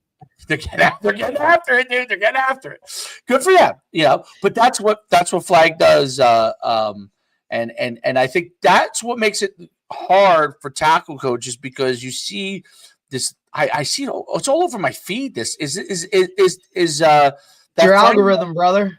Is that Friday Night Tykes thing now back on TV or something? Is that why? No, I just think it I saw it all on my algorithm. Well, I'm just saying, I think there's always just like some random clip that like gets pulled up or whatever. And then it's like, then once it hits an algorithm, it's, you just go through it back and forth and then it just hits. And then like, I don't know, just people. And then people think that's like current. That could be like 10 years ago. That's the only thing you don't know. Right. There's something I know. There's sometimes I have to look. But like sometimes sometimes I'm like, wait, what happened? And then I'm like, oh shit, this is like 10 years ago. Like, you know what I mean? Like, what are you talking about? Okay, so I don't know. It's interesting. John Otterstedt, remember John used to do the Rivals. He was the Rivals guy for New Jersey. He sent me a text this morning. I posted it on Instagram, but it was funny. He goes. I saw it. Chat GBT. Yeah, he's like, I had to send this to you. I was like, I said, how the hell does Chat GPT even know that stuff? That's what I don't understand. Isn't that like freaky? Like that somehow they know from going through the whole internet and like because it just has access to scan everything. The world. So like where we used to have to like take a book and go through page by page to find what we were looking for, like, and then go to another book and look at page for page to get the same shit. This thing just done. Whoa. That's what we were talking about, the speed. Dude. My brain, I think I'm a pretty smart guy, but my brain can't move as fast as everything that's happening. You know what I'm saying? Like, need time to process. What's amazing is how, like, there are obviously beyond exceptional brains in this world, like, Elon Musk and other guys like him. I watched. Yeah, but I mean, come on, dude. Well, I watched, dude. This is crazy. If you could pull it up somewhere, you'll enjoy it. Actually, it was a 60 minutes segment on the guy's last name is Luckey, Lucke. He's a billionaire. You would never know who he is. He was the guy who invented. What was it? He made his money from. Oh, I know. Oculus. These things. Yep, the virtual whatever. Yep. He sold it to Facebook for like $1 billion or whatever, multiple billion. And then he was like in his 20s. Okay, I mean, can you imagine being that smart? I can't. So he then. I just can't imagine just in general, bro. Like I just can't imagine having money in general. Well, I mean, listen, he hit it. Like, I mean, he's no different than anybody else. It's just that he's smart and that he figured out something where there was a market, right? And he hit it. So then he was trying to figure out, what do I want to do? Like he's a billionaire. Like, I'm 20 XYZ years old. Like, what am I gonna like? He doesn't have to do anything, right? So he's like, let me take my money and build another company and a thing that he thought was a need, right? And his thing was to update the weaponry of the United States with to make it more like smart with AI and all that kind of stuff. You can't believe, you got to watch this 60-minute segment. You can't believe the shit that he's come up with. This guy, Basically what his thing was. People are like, why weaponry? Like, he's like, if you want to take out the target without killing all the people around it, he's like, you have to learn to have AI to fight wars. If you want to fight wars without killing mass amount of peoples, eventually you're going to have to learn to have AI weapons, dude. You can't that do it. So he has these weapons that target specific areas and obviously minimize losses and all these kind of things. And but it's crazy. Like, what's crazy is that just how crazy these drones are, and they could shoot down, like, if a missile was coming, you know what I'm saying? They would shoot it and incinerate it. You know what I mean? Like, so there wouldn't be like collateral damage and all this kind of crazy. Like, you have to, if you can find it, it's very, very interesting. Like, just the level of things that people are doing. It's mind blowing. It's so mind blowing that if you think about it, like 9/11 that happened, which was obviously a horrible event, that was like a very rudimentary type of warfare, right? When you went to Afghanistan, that was only 24 years ago, you know, and now you're fighting war is not even close to what we talked about. I mean, like, or what we've seen in anything like this new. It's not even shooting each other with guns, you know, or sword fight, or like, it's just not physical at all. It's some guy. They're trying to get him away. They're trying to get away from guys like Ukraine and Russia. Obviously, is physical still. They're fighting with old weapons, right? Different, you know what I mean? But now it's like, hey, I'm just gonna go poison somebody's water. Well, that's a whole different biological weapon. It's just so fucked, dude. Well, that's if you want to. That's what he's trying to get. There's a new little thing on Netflix too about catching Osama bin Laden. It's really good. I watched the first 2 episodes of it. Yeah, me too. It's pretty good. I think Jen has this like this really, like, you know, I don't know. My wife's not into any of that kind of stuff, but she, like, 9/11 is like, holy shit. Like, she becomes a CIA agent, which is phenomenal to see her actually care about something like that, which is awesome. It's just kind of funny. It's not funny at all, but it's like, really, yeah, Jen? No, like, this is what you perk up about? Like, she's like, well, we were just in high school and it was like such a weird thing, and I remember the day, and it just goes into the whole. I'm like, she's like, wait, we knew about this guy for like 30 years before? I was like, yeah. Like, his family was the rich Saudi family. Said he was loaded. He had more money than whatever. He was living in a cave. Yeah. Wow. Crazy. The 9/11. What I thought was really interesting, I've only seen the early episodes, but how Bush chose the CIA guy to run his, like, operation. That was an interesting. And the fact that the only reason they even knew anything was because they started to track, like, they found out, like, who's his right-hand man. Like, and that's right. Who they started the movement of, like, like, oh, this guy goes here to here to here to ding to ding to ding. Like, and think about that. One girl, is the girl they're interviewing, the blonde? Is that the girl from the girl who? I think, yeah, that's the movie. The movie Zero Dark 30 or whatever. Great movie. Dude, that movie. She is a fucking. She's unbelievable. That girl. Like, the person who plays her in that movie, I think she won the Academy Award. Oh, I love her too. She's great too. Like, what was that? She was in another movie too, where she was like a poker chick or something. Yes. Is that the movie with Brad Pitt in them when they're all playing? No. That's Rounders. That's another good one. Rounders is good.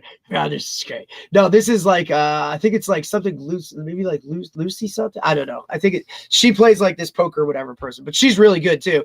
But I had read that book. Right. Oh, you read? Yeah.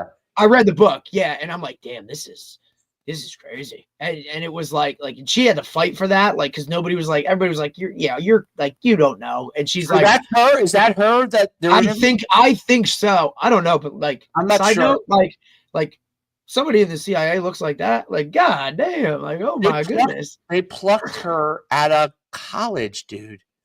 Although I thought in Zero All Dark of those 30, women that were interviewed. I thought they plucked her out of high school in Zero Dark 30. I couldn't remember. Just the fact that those women wanted to even go into that field, dude. like that was so cool to me. How does the CIA? All right, how about this? How does the CIA know who the geniuses are that might be the right profile to take the job, right? Because you could have a genius, you could, if you went up to Bill Gates and say, "Hey, Bill, we'd like you to be," like he would say, "No, like that's not his." You know what I'm saying? They not just know who the geniuses are, but somehow they must know from family background or something or whatever. I don't know. I also think that there's a certain level of like whatever that goes into that. Like you can't just be a brainiac or just like a book like you got to have a little like savvy. And if you notice, all of those like all of them had pictures where they were like in the field, dude. How about the fact they were that out there like doing it? She said it was her. They liked that she was in charge of sorority, and her job was to throw the girls out that were acting up and doing things they weren't supposed to do, and that level of leadership they thought would translate. How did they know that? Is that amazing? I think it's amazing. It's like when you're looking at it, I literally had this conversation with a couple guys. Like, when's the last time you saw like a true leader or captain? Like, oh, I mean, like you're coaching, kids you're coaching. Like a really like take shot, like across the board, like all sports. Like, because I have guys that coach multiple sports, male, female, like every single one of them kind of came down with it. Like they like there's guys that have been, scholarship, whatever, like they were leaders, they weren't captains, right? But like almost every single one of them, I'm like, look, like give me like a window, like last 10 years. Like that's where they were struggling at. Like, I don't know if I've seen one in 10 years. And if they did give an answer, it was a female. Who did we have? I don't remember. See, I don't even remember who we had as we must have had Owen as a captain. Or did we go Owen Ferragine? Game captain. No, we went. Owen Ferragine. Chambo. Chambo was pretty good. Owen was pretty good. Yeah, I think but I'm just saying like even that but I said they think about it like when is when you look at a great one. They were really good in their own right, but I'm talking like an overall. Look, I think back, I didn't have the last time I had a true one was probably and people are gonna be like, well, no shit, like at right, and it was a kid, right, and I'm just telling you, like he was a leader as a junior. You know what I'm saying? Like, and he didn't even play college football. But he is now like the DC. We've had him on the show, Spencer Scannell. Like, he's the last true captain where he towed the line of like, this is my team, right? Like, you guys listen to what I say. I'm not an asshole about it. To tell you when you screw up or whatever, but also have that respect factor where he could tell the coaches like, yo, that's not working, or like, hey, we need to do something. You know what I mean? Like that bridge of where it was, and then ultimately have every kid's respect. Like they didn't like you're talking guys that went, guys that are in the NFL now, listen to him.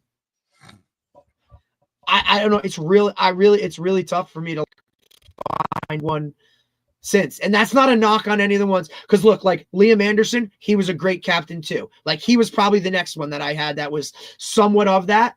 But, because he played 3 other sports, it was hard for him to get like the control of like the younger guys where like, they all looked up to him because like he was the best player. But sometimes it was like, well, he's not even here when we're all doing, you know what I mean? Like that type of thing. But he would be my next one that was like right there. Interesting. I'm trying to think when like it's hard, dude. Like Indian Hills, anybody? Like I had to go through it by team. Indian Hills, no. They were good kids. They were decent captains, but nobody. Old Japan when I was an assistant when we lost in the state championship. Like, it's really hard, man. I think there was a lot of good leaders. Was there an elite leader on that team? I don't know if there was an elite leader on that team. Maybe our center, Cravani, who coaches now at Johns Hopkins. I would say I'd say he was the closest. Before that, I was at Powell Park. There's one kid who I would say to me who started for 4 years. So there were two guys that they were close, but I think they were both missing one thing in each of them. Like together, they had that superpower. You know what I'm saying? But individually, like one was the toughest kid in the team. Would tell people what was up. Would talk to me all the time. I mean, he came to my Hall of Fame thing. Right. I think that's what you need. I think now, like a lot of these guys adopting like leadership, like leadership councils where like there's a happy conversation. Have, councils, yeah. Like I don't know if it's something. But I'm saying you're talking about everything in one guy, like one guy that has everything. So the time I've been coaching, now obviously I've taken over some doozies, but I would say most of the time it was a level by. I'll give you the one who had everything. I had one in my history. I only got to coach him 2 years. I had one because he was a captain as a sophomore. Steve Boharnis. I was just gonna say. He's the one, and I didn't get to coach. I could only imagine what he was like when he was at the senior year at St. Joe's. Like he was probably just. Their team was great too. He must have been unbelievable as a leader. So I would say he was the total package. He could talk to you, and he even as a 15-year-old, 16-year-old, as a sophomore, he was you could already see it. Like, yeah, I was going to ask you that too. Like within the camps, all the camps you've done, have you seen guys where you're like, oh shit, he's a leader? Taj Boyd, no doubt. Taj Boyd was no doubt like. Every coach that has worked with me at our camps, at least that were early years, if you ask Taj Boyd, if you ask Drakeford, he would probably, Taj Boyd, I remember that. Yeah, like, and they coach different positions, but they'll all remember him. They'll all remember him. Like we all when we all went to, I don't know if Drakeford came with us to Texas or not. But when we all for FBU helped run their thing 1 year, and like when we were in the early years, but we had gotten big already. Taj Boyd played in the All-American game. Taj Boyd, he's the only guy I really remember ever doing this. We were just becoming big. Like we probably had 50 or 60 events. When he first came, we had like 15 events, maybe, Taj Boyd seeked us out after the game to take a picture with all of us. I was shocked. Like, there you go. He came to a handful of camps. It wasn't like he was like, it wasn't like we were with him all year round. Like, that's who he was. Tyrod Taylor. I knew his father pretty well. It was a long time ago, obviously, but he was like that. I would say he was pretty darn like. He was so mature. I was and look, he's still in the league, Dave. Like he's still in the league. Yep. Those two stick out. I'm trying to think who obviously a lot of these guys came to their camps. I was at a lot of them, some of them I weren't at.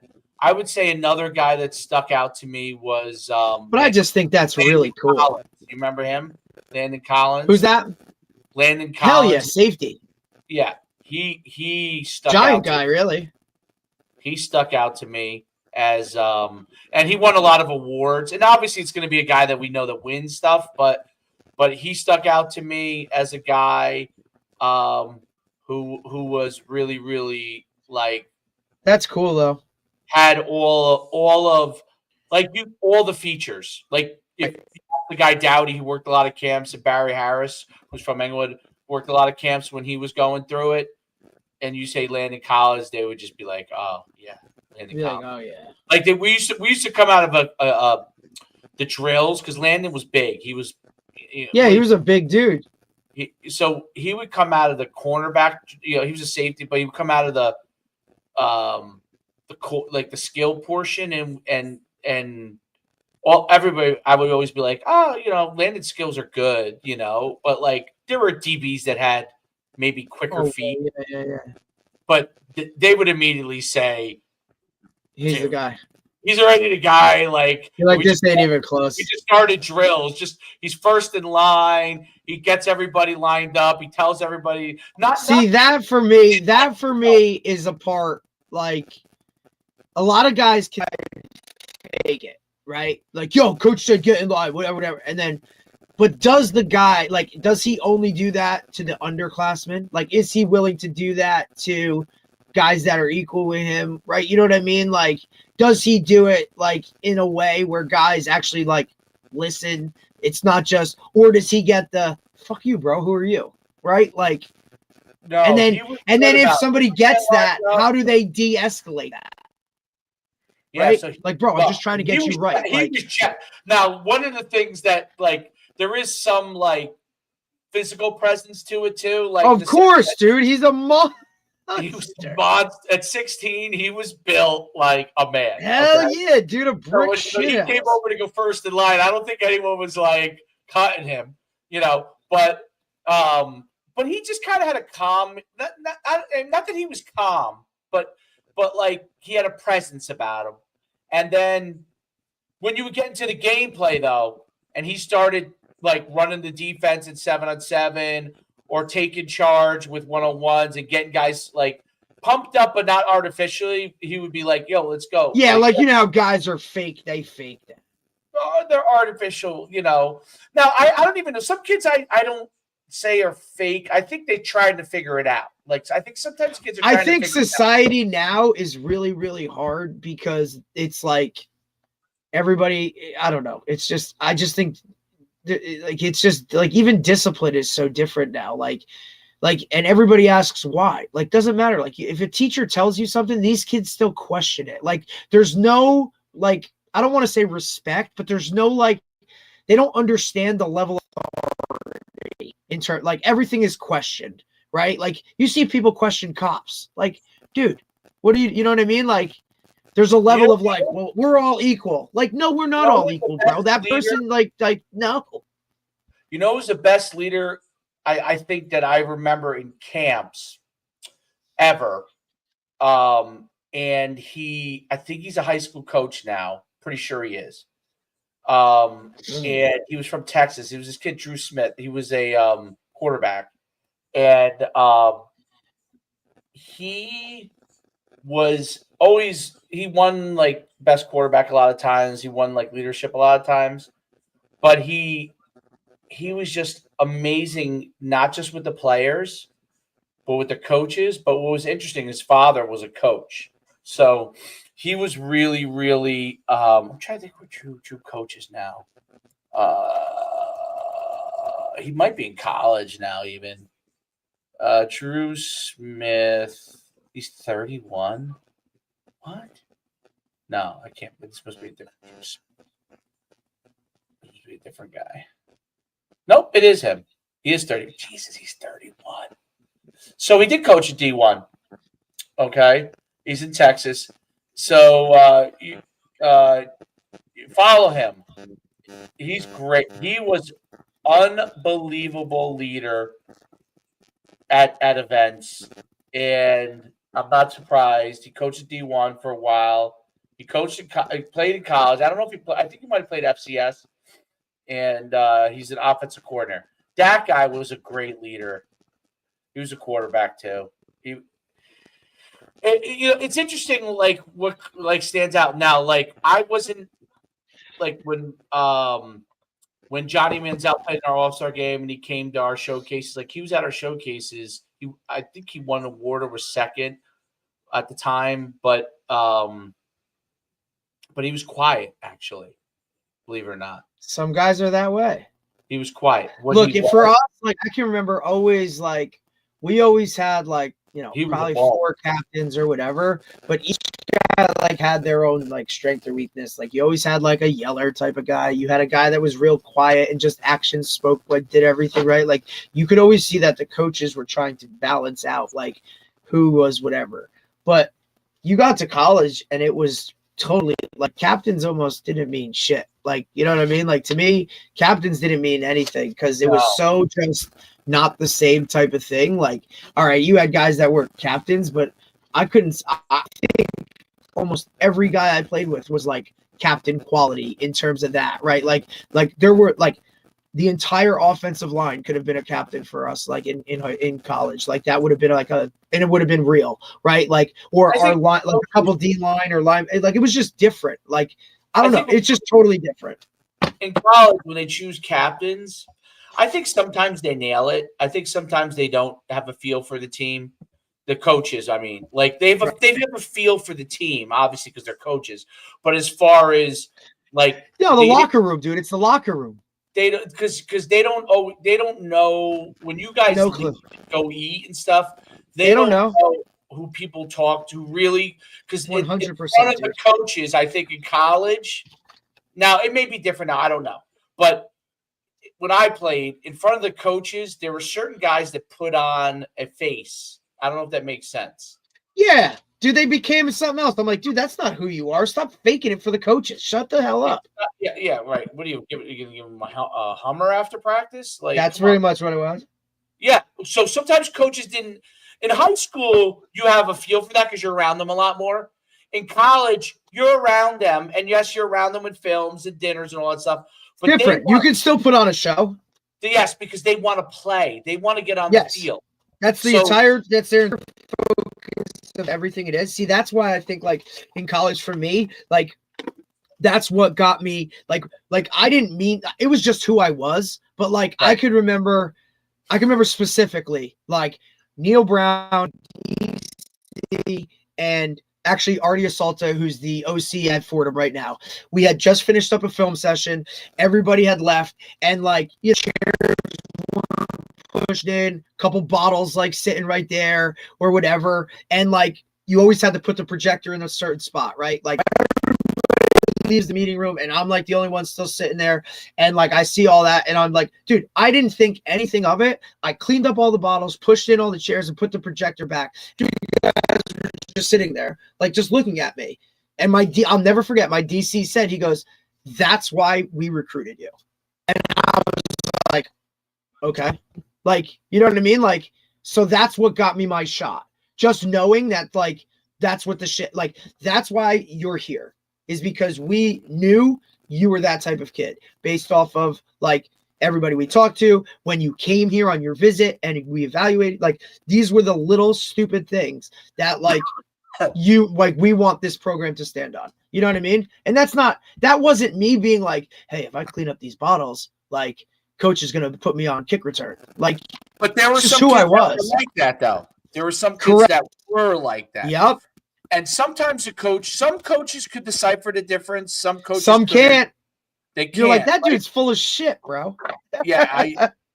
Listen, when and kids from my class will tell you this. And I remember when Vernon Hargreaves came over to me, because after they chose the captains, not the team, that the coaches chose it. I was like, there's no way that those two kids were voted as captains, coach. I'm like, there's no way those guys. Yeah, they're like, no, we played with the numbers. They absolutely did, right? And I was like, because I hang out with all these guys all the time, and I would like, I know this is. I would never politic. I knew people who were politicking for captain and stuff like that. They were politicking. I would never ever do that, because that would never I wanted to be. I didn't need you to be my friend so I could be captain. I wanted to be like genuine friends, but I knew that like there's no way the team would vote like that. There's no way. So. Because I hung out with everybody, and you could, to this day, you guys would be like, you know, but when I knew it when Hargreaves came over to me, he goes, if you didn't have to sit out that year with an injury, you would have been captain. And I said, you're like, thanks, buddy, appreciate it. I got it. So you guys fudged the voting. And Hargreaves felt bad. He was my coach. He was the linebacker coach, right? So you know, you talk to your coach a little bit more. Of course. And he probably saw my face like, like, yeah, like that's full of shit. It wasn't that they should have chose me. Okay. No, it was just like you chose the wrong person. Those guys were the guys you chose. Like those were, one of them I could see. The other one I was like, no guy in the team would have voted for that guy.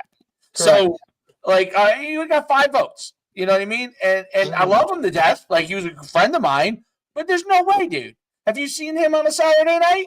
No way he would have got a vote. Like, and that's what. First of all, I knew that our senior year at that point was not going to be as good as it should be. Yeah, you're like, this is going to suck. It didn't affect me as a player because I was going to do everything I always was going to do anyway. It didn't matter to me. But when you're looking to sway guys, dude, I remember the first time we got in a whole thing in winter workouts, and some guys felt like they were being treated unfairly, and the seniors were in the seniors were they're sitting there in the group, and they say, Dave, can we ask you something? Yeah, they go and ask me something, right? This is why you have to choose, if you can, at least captains that people. It doesn't have to be you need to choose captains that are stable. Let's put it like that. Yeah. So and guys that get respected. Yeah, yes, you got respect. So they're like, Dave, can we ask you a question? I see the group of them, like, and obviously I'm friends with them.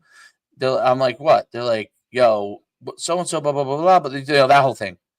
I said, just do whatever he tells you to do, dude. Like, right. Like, I mean. Like, this isn't rocket science. Like, but, I was a guy that would lead every sprint. You know what I mean? Like, if I could outrun the guys and lead the sprint, I was trying to. You know what I mean? Of course. So not that there weren't guys sometimes that were just faster.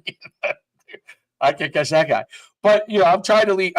So I always thought that aspect of it was harder for college coaches. Now they might be with them more. Maybe. But I don't know. But now with transfer portal, I don't know. But I always thought that was hard for college coaches to decipher. And I think they try to maneuver it by taking the votes and then putting in who they want. But if they don't, like, I've seen years where they nailed it. Like the year before, I thought they pretty much nailed it. You know what I mean? Right. I thought my senior year, I thought they got one right and or possibly one right and the other one wrong. And my whole thing always, when I was going to become a coach, if I always thought about that process, I thought, why do you only have 2? Why don't you have 4 if you need to have 4? Why don't you have a? Yeah. Why do you cap it? Right. The coaches now all have committees, or if they don't feel like they have it, they don't. They have a committee. But that goes to what you're talking about, because there's not as many maybe guys they feel can fill that role. But right. That's what I think it is. I agree with that. I do think that's back then in that era, and maybe when you were like, coaches were just like, okay, this is how many captains I have, and I'm going to pick these 2 or 3 or whatever it is. And it's hard. I think it's hard. I think that's why you see sometimes teams that are good not win. Like a team you think should be really good not win because they don't get the leadership aspect right. They might have the talent. Like my senior team had a lot of talent. I thought we lacked leadership, and I thought I thought that we lacked fortitude. That's a word that isn't used a lot, but like never. Like you could, like you're not. You know what I mean? Like, why aren't you like it wasn't adversity? Just adversity. It was fortitude, meaning like you had to adversity. I think we could overcome because like we were taught that pretty well. But fortitude was when overcoming adversity doesn't work. That's what I thought of it as. Like when you've overcome adversity, right? You're having a shitty game. You're having a shitty game. You overcome it. You figure it out, right? Fortitude was you're having a shitty game. You overcome it, and it's still not getting you where to need. Can you fight through that? I thought that when we fought through adversity and it didn't get us to where we need to. We lacked fortitude, where we couldn't continue to figure out what exactly it took to get there in a tough spot. That's why we were ranked the number 8 team in the country and ended the season and like right outside the top 25 instead of being the number 8 ranked team in the country, where we started. So that to me is a team that underachieved, But the team before, absolutely. Our team before was 8-3. I think they won the conference or tied for that team. I think pretty much was in line with what they should have been able to do, right? Like you could win one more last year there, but was pretty much in line. And I think that's the difference. Like I think about teams you've coached that were good and when weren't. There were times when talent, if you don't have the talent, it does not matter. Like doesn't matter. I had good kids. It's just not enough talent, right? But when I had good kids that were good, the difference between a team being great and being good was the overall ability to do all those things, to lead, to overcome adversity, to be, have fortitude, and to be able to fight when it was like, I said to the 9-year-olds, Derek, it sounds crazy, but like we were down 12-0 in the semifinals. And honestly, almost every group of 9-year-olds, because we didn't have all of our studs there this weekend. Right. We had to pick up a couple of kids, you know what I mean, that don't normally play with us. Yeah. And they did a great job, by the way. But we had beaten the team in the early rounds, and then we played them again in the semifinals, and we were down 12-0. And I just thought, I'm curious. I'm curious what they're going to do. And I said, listen, we could keep fighting. We keep fighting. I'll tell you this. They came back. We lost 12-11. So I was shocked because there wasn't much time left. It's 7-7. There's 5 minutes left. Yeah, it goes so fast. You're down 12-0. You're probably losing, okay? Oh, of course. But is the team going to fight? You know what I'm saying? Right. Because they could have easily the score could have just ended. Yeah, you could have been done. Right. They got to pick. Then they scored, got the 2-point conversion. So I was like, wow. Big. Yeah. I was like, wow, that's amazing that they came back and stacked 11 points. And then the game ended, right after that as the other team was coming back, to get the ball again. But it was over at that point. And I said to him at the end, I said, you know what? I said, man, that game could have gone. Good job, guys. Good job. Great job. That was you guys did a great job. You could have just said, forget this. I'm out. Yeah, you could have been like, we're done. Most kids would do that. And most kids would 100%. I wouldn't even blame you for it. You know what I'm saying? Right, because that's what most people fought and you lost 12-11. That's as good as when you won the whole thing. When you had the guys and you were, you did what you were supposed to do when you had the guys there. So I think those are things that at the high school level and college, those are the extremely overlooked, bro.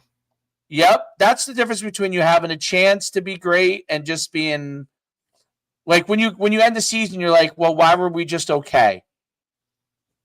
Beyond the talent part, okay, we didn't have as much talent, but if we were 5-5, let's say, should we have really been 7-3 or 6-4?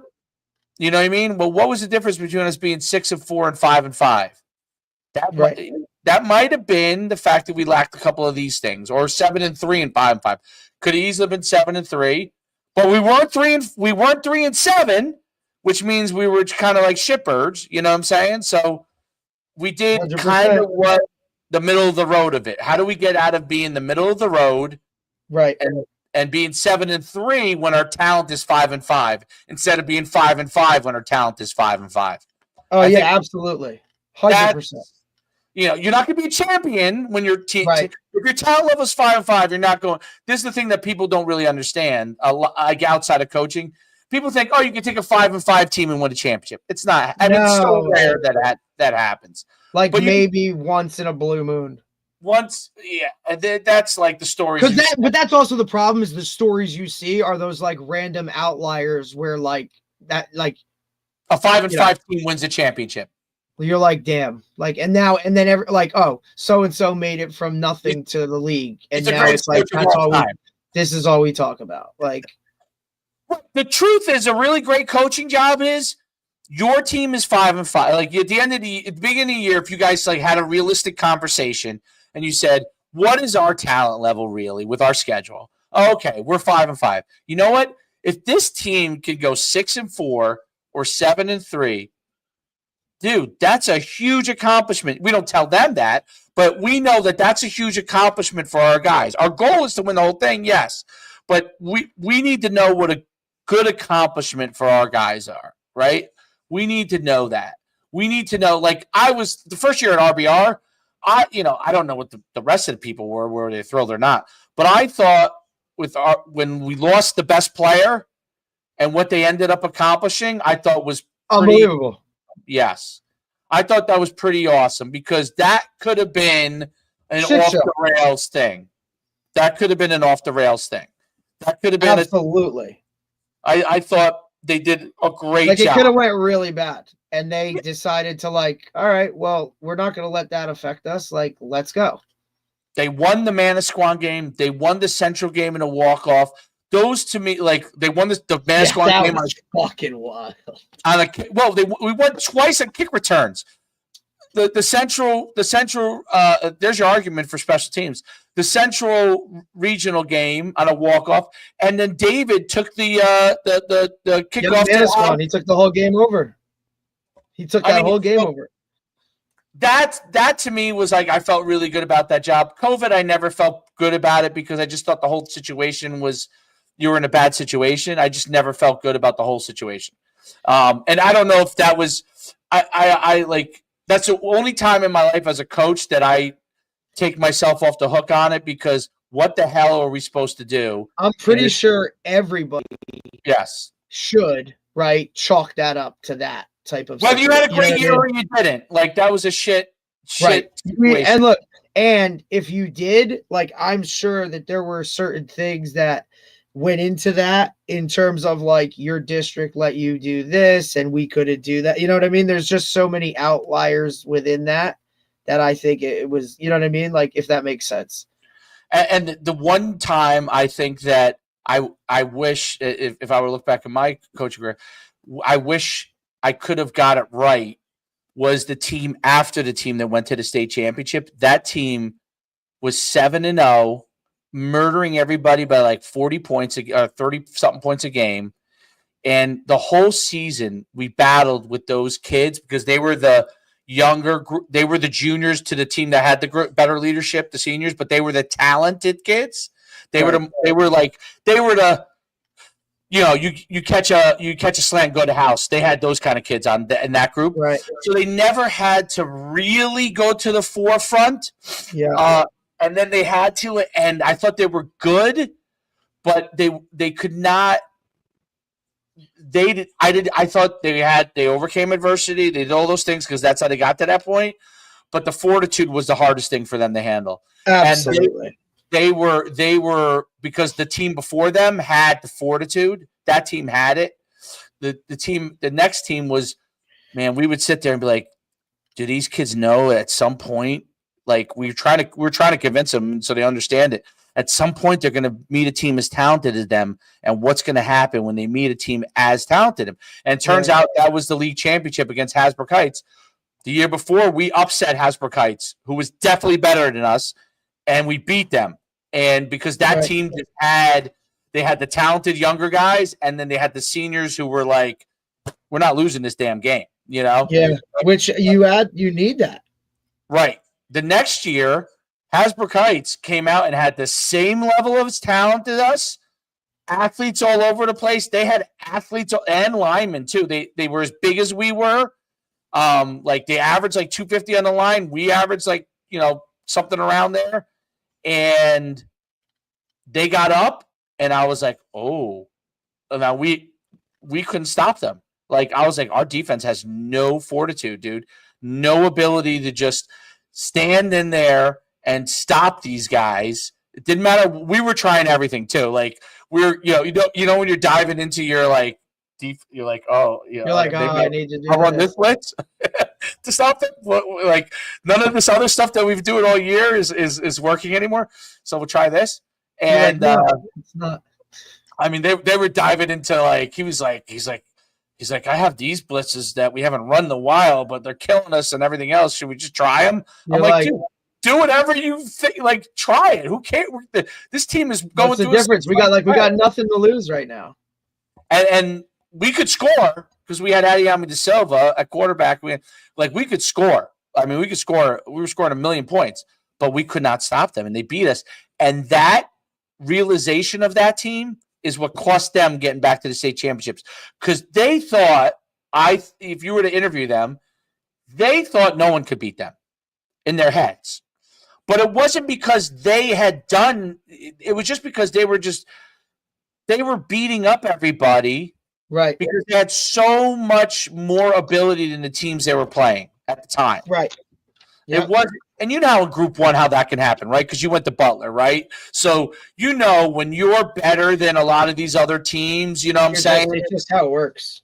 You just like there's a level of like, yeah, like I know, like this is what I'm gonna do. You know what I mean? Like you just know. And your good Butler teams, the teams that won in Butler, right?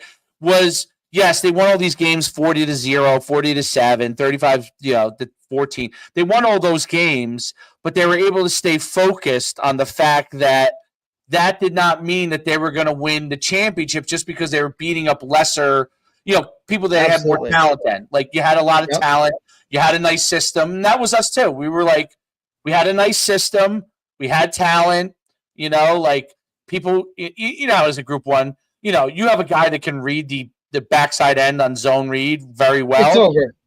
And he can run, his quarterback, and he pulls. I mean, he's got to be one guy.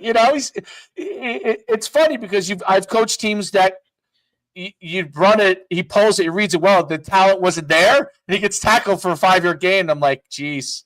Like, I've had teams where that guy goes to the end zone. Oh, damn. Like we're really working with something different here. Yeah. Like I've had quarterbacks that take that ball and he's banging his head in the end zone on that same exact play, and you get a 5. Like, I guess this isn't happening. This, like, you know what I mean? Like, you just know, you figure it out real quick. But it's really interesting to see that. And I think your point on college is it's very, very interesting because college coaches are very different than high school coaches. 100%. And that's not like it's not really not a knock. It's just what they have to do. No. But, if you also think about it, like college is like, like captains in high school matter because it's like the pulse of like whatever. But for the most part, if you're a good team in college, like those guys police themselves, dude. Like every one of them was probably their captain of their high school. So absolutely. You know what I'm saying? So like now it's like, all right, dude, like I can handle myself. I don't need you to tell me what to do. Like, you know what I'm saying? It's just a different type of. Well, I think if you have a team like you said, in Montclair, you probably had a lot of those, right? Where if you had teams that, the ones that were really good. Sacred Heart, fucking disaster. Like, you could tell, like, there was, like, some of those guys were not their captains. Like, you know what I mean? And it was just kind of like, now look, was the ship righting? I was also part of, like, the first class in with a new regime and, like, you know what I mean? But, like you can see how that stuff works. I mean, and there was also like a lot of like standards at Montclair, like this is what we do here. This is how we do it. And there was a lot of guys that took a lot of pride in upholding that. And there was also like GAs that had played there that your GAs were almost your captains. The other thing I think that's a good point. The other thing I think that you guys probably had at Montclair that you didn't yet have at Sacred Heart. Montclair, everybody probably respects the coaching staff because, So when I was or at least you respected the head guy, like the ultimate, right? But you know what I mean, like the ultimate. But like, and that's what you get. UConn. Sacred Heart, you could see that too with like the changeover, like it was the same defensive staff, you know what I'm saying? So like guys respected, like even offensive guys respected the DC. You know what I mean? Like to that level. Like I thought Holtz did a great job, even though my senior team didn't accomplish with it. I thought for the most part, as a young guy, he did a really good job of commanding respect as much as a 29, 30-year-old could do at that time, right? Oh, yeah, of course, dude. Because that's really hard. That's hard. But I thought he did a really good job at that time. Obviously, now as a guy who's been around forever, I'm sure he's he looks like he's fucking unbelievable. He's the man, So, but that young experience probably helped him. But I thought he did a good job. Tom Jackson, he died.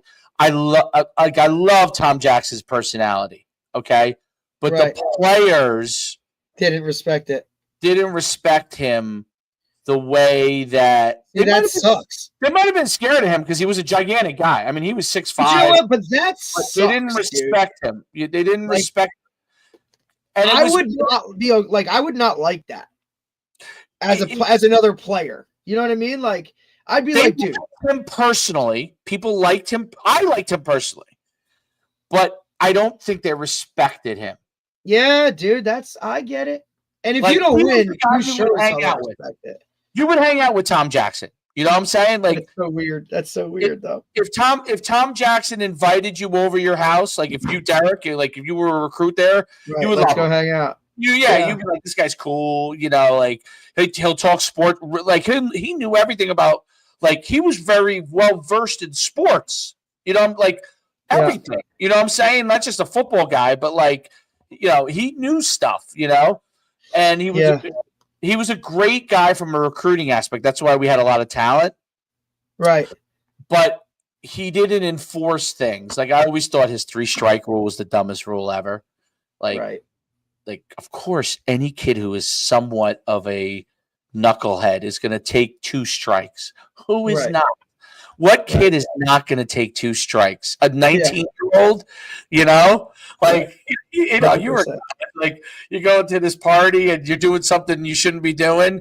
They're like, you know what? If I don't show up on time tomorrow, I'm just going to take my 1 strike. You know what I'm saying? Like, yep, 100%. You get a team full of guys taking strikes, guys who probably would do the right thing if you kind of You're like, hey, I'm good. I have a couple. So I thought those kind of things were not the best mode. You know what I mean, to do it. But sure, did he get lots of talent? Did we win some games because we had a lot of talent? Yeah. And were the guys cool on our team? Yep. But Holtz brought more order to it, which I think was very good. And that's why he's been successful like he is, because he brought much more order to the whole entire, process. Right. Which is like what you have to do if you really want to be good. Which is what you had at the Division III level at Montclair State. He brought order to the process. Now, I don't know how it is. I mean, college now must be crazy because even if you bring order, I can't even imagine. You could bring order to it, and it could still be a nightmare. Shit show. Yeah, because you might have this kid who transferred in who doesn't understand the system. And now all of a sudden you got to read, like, that's all has to, you know what I mean? Like, you got to figure all that out again. That's hard.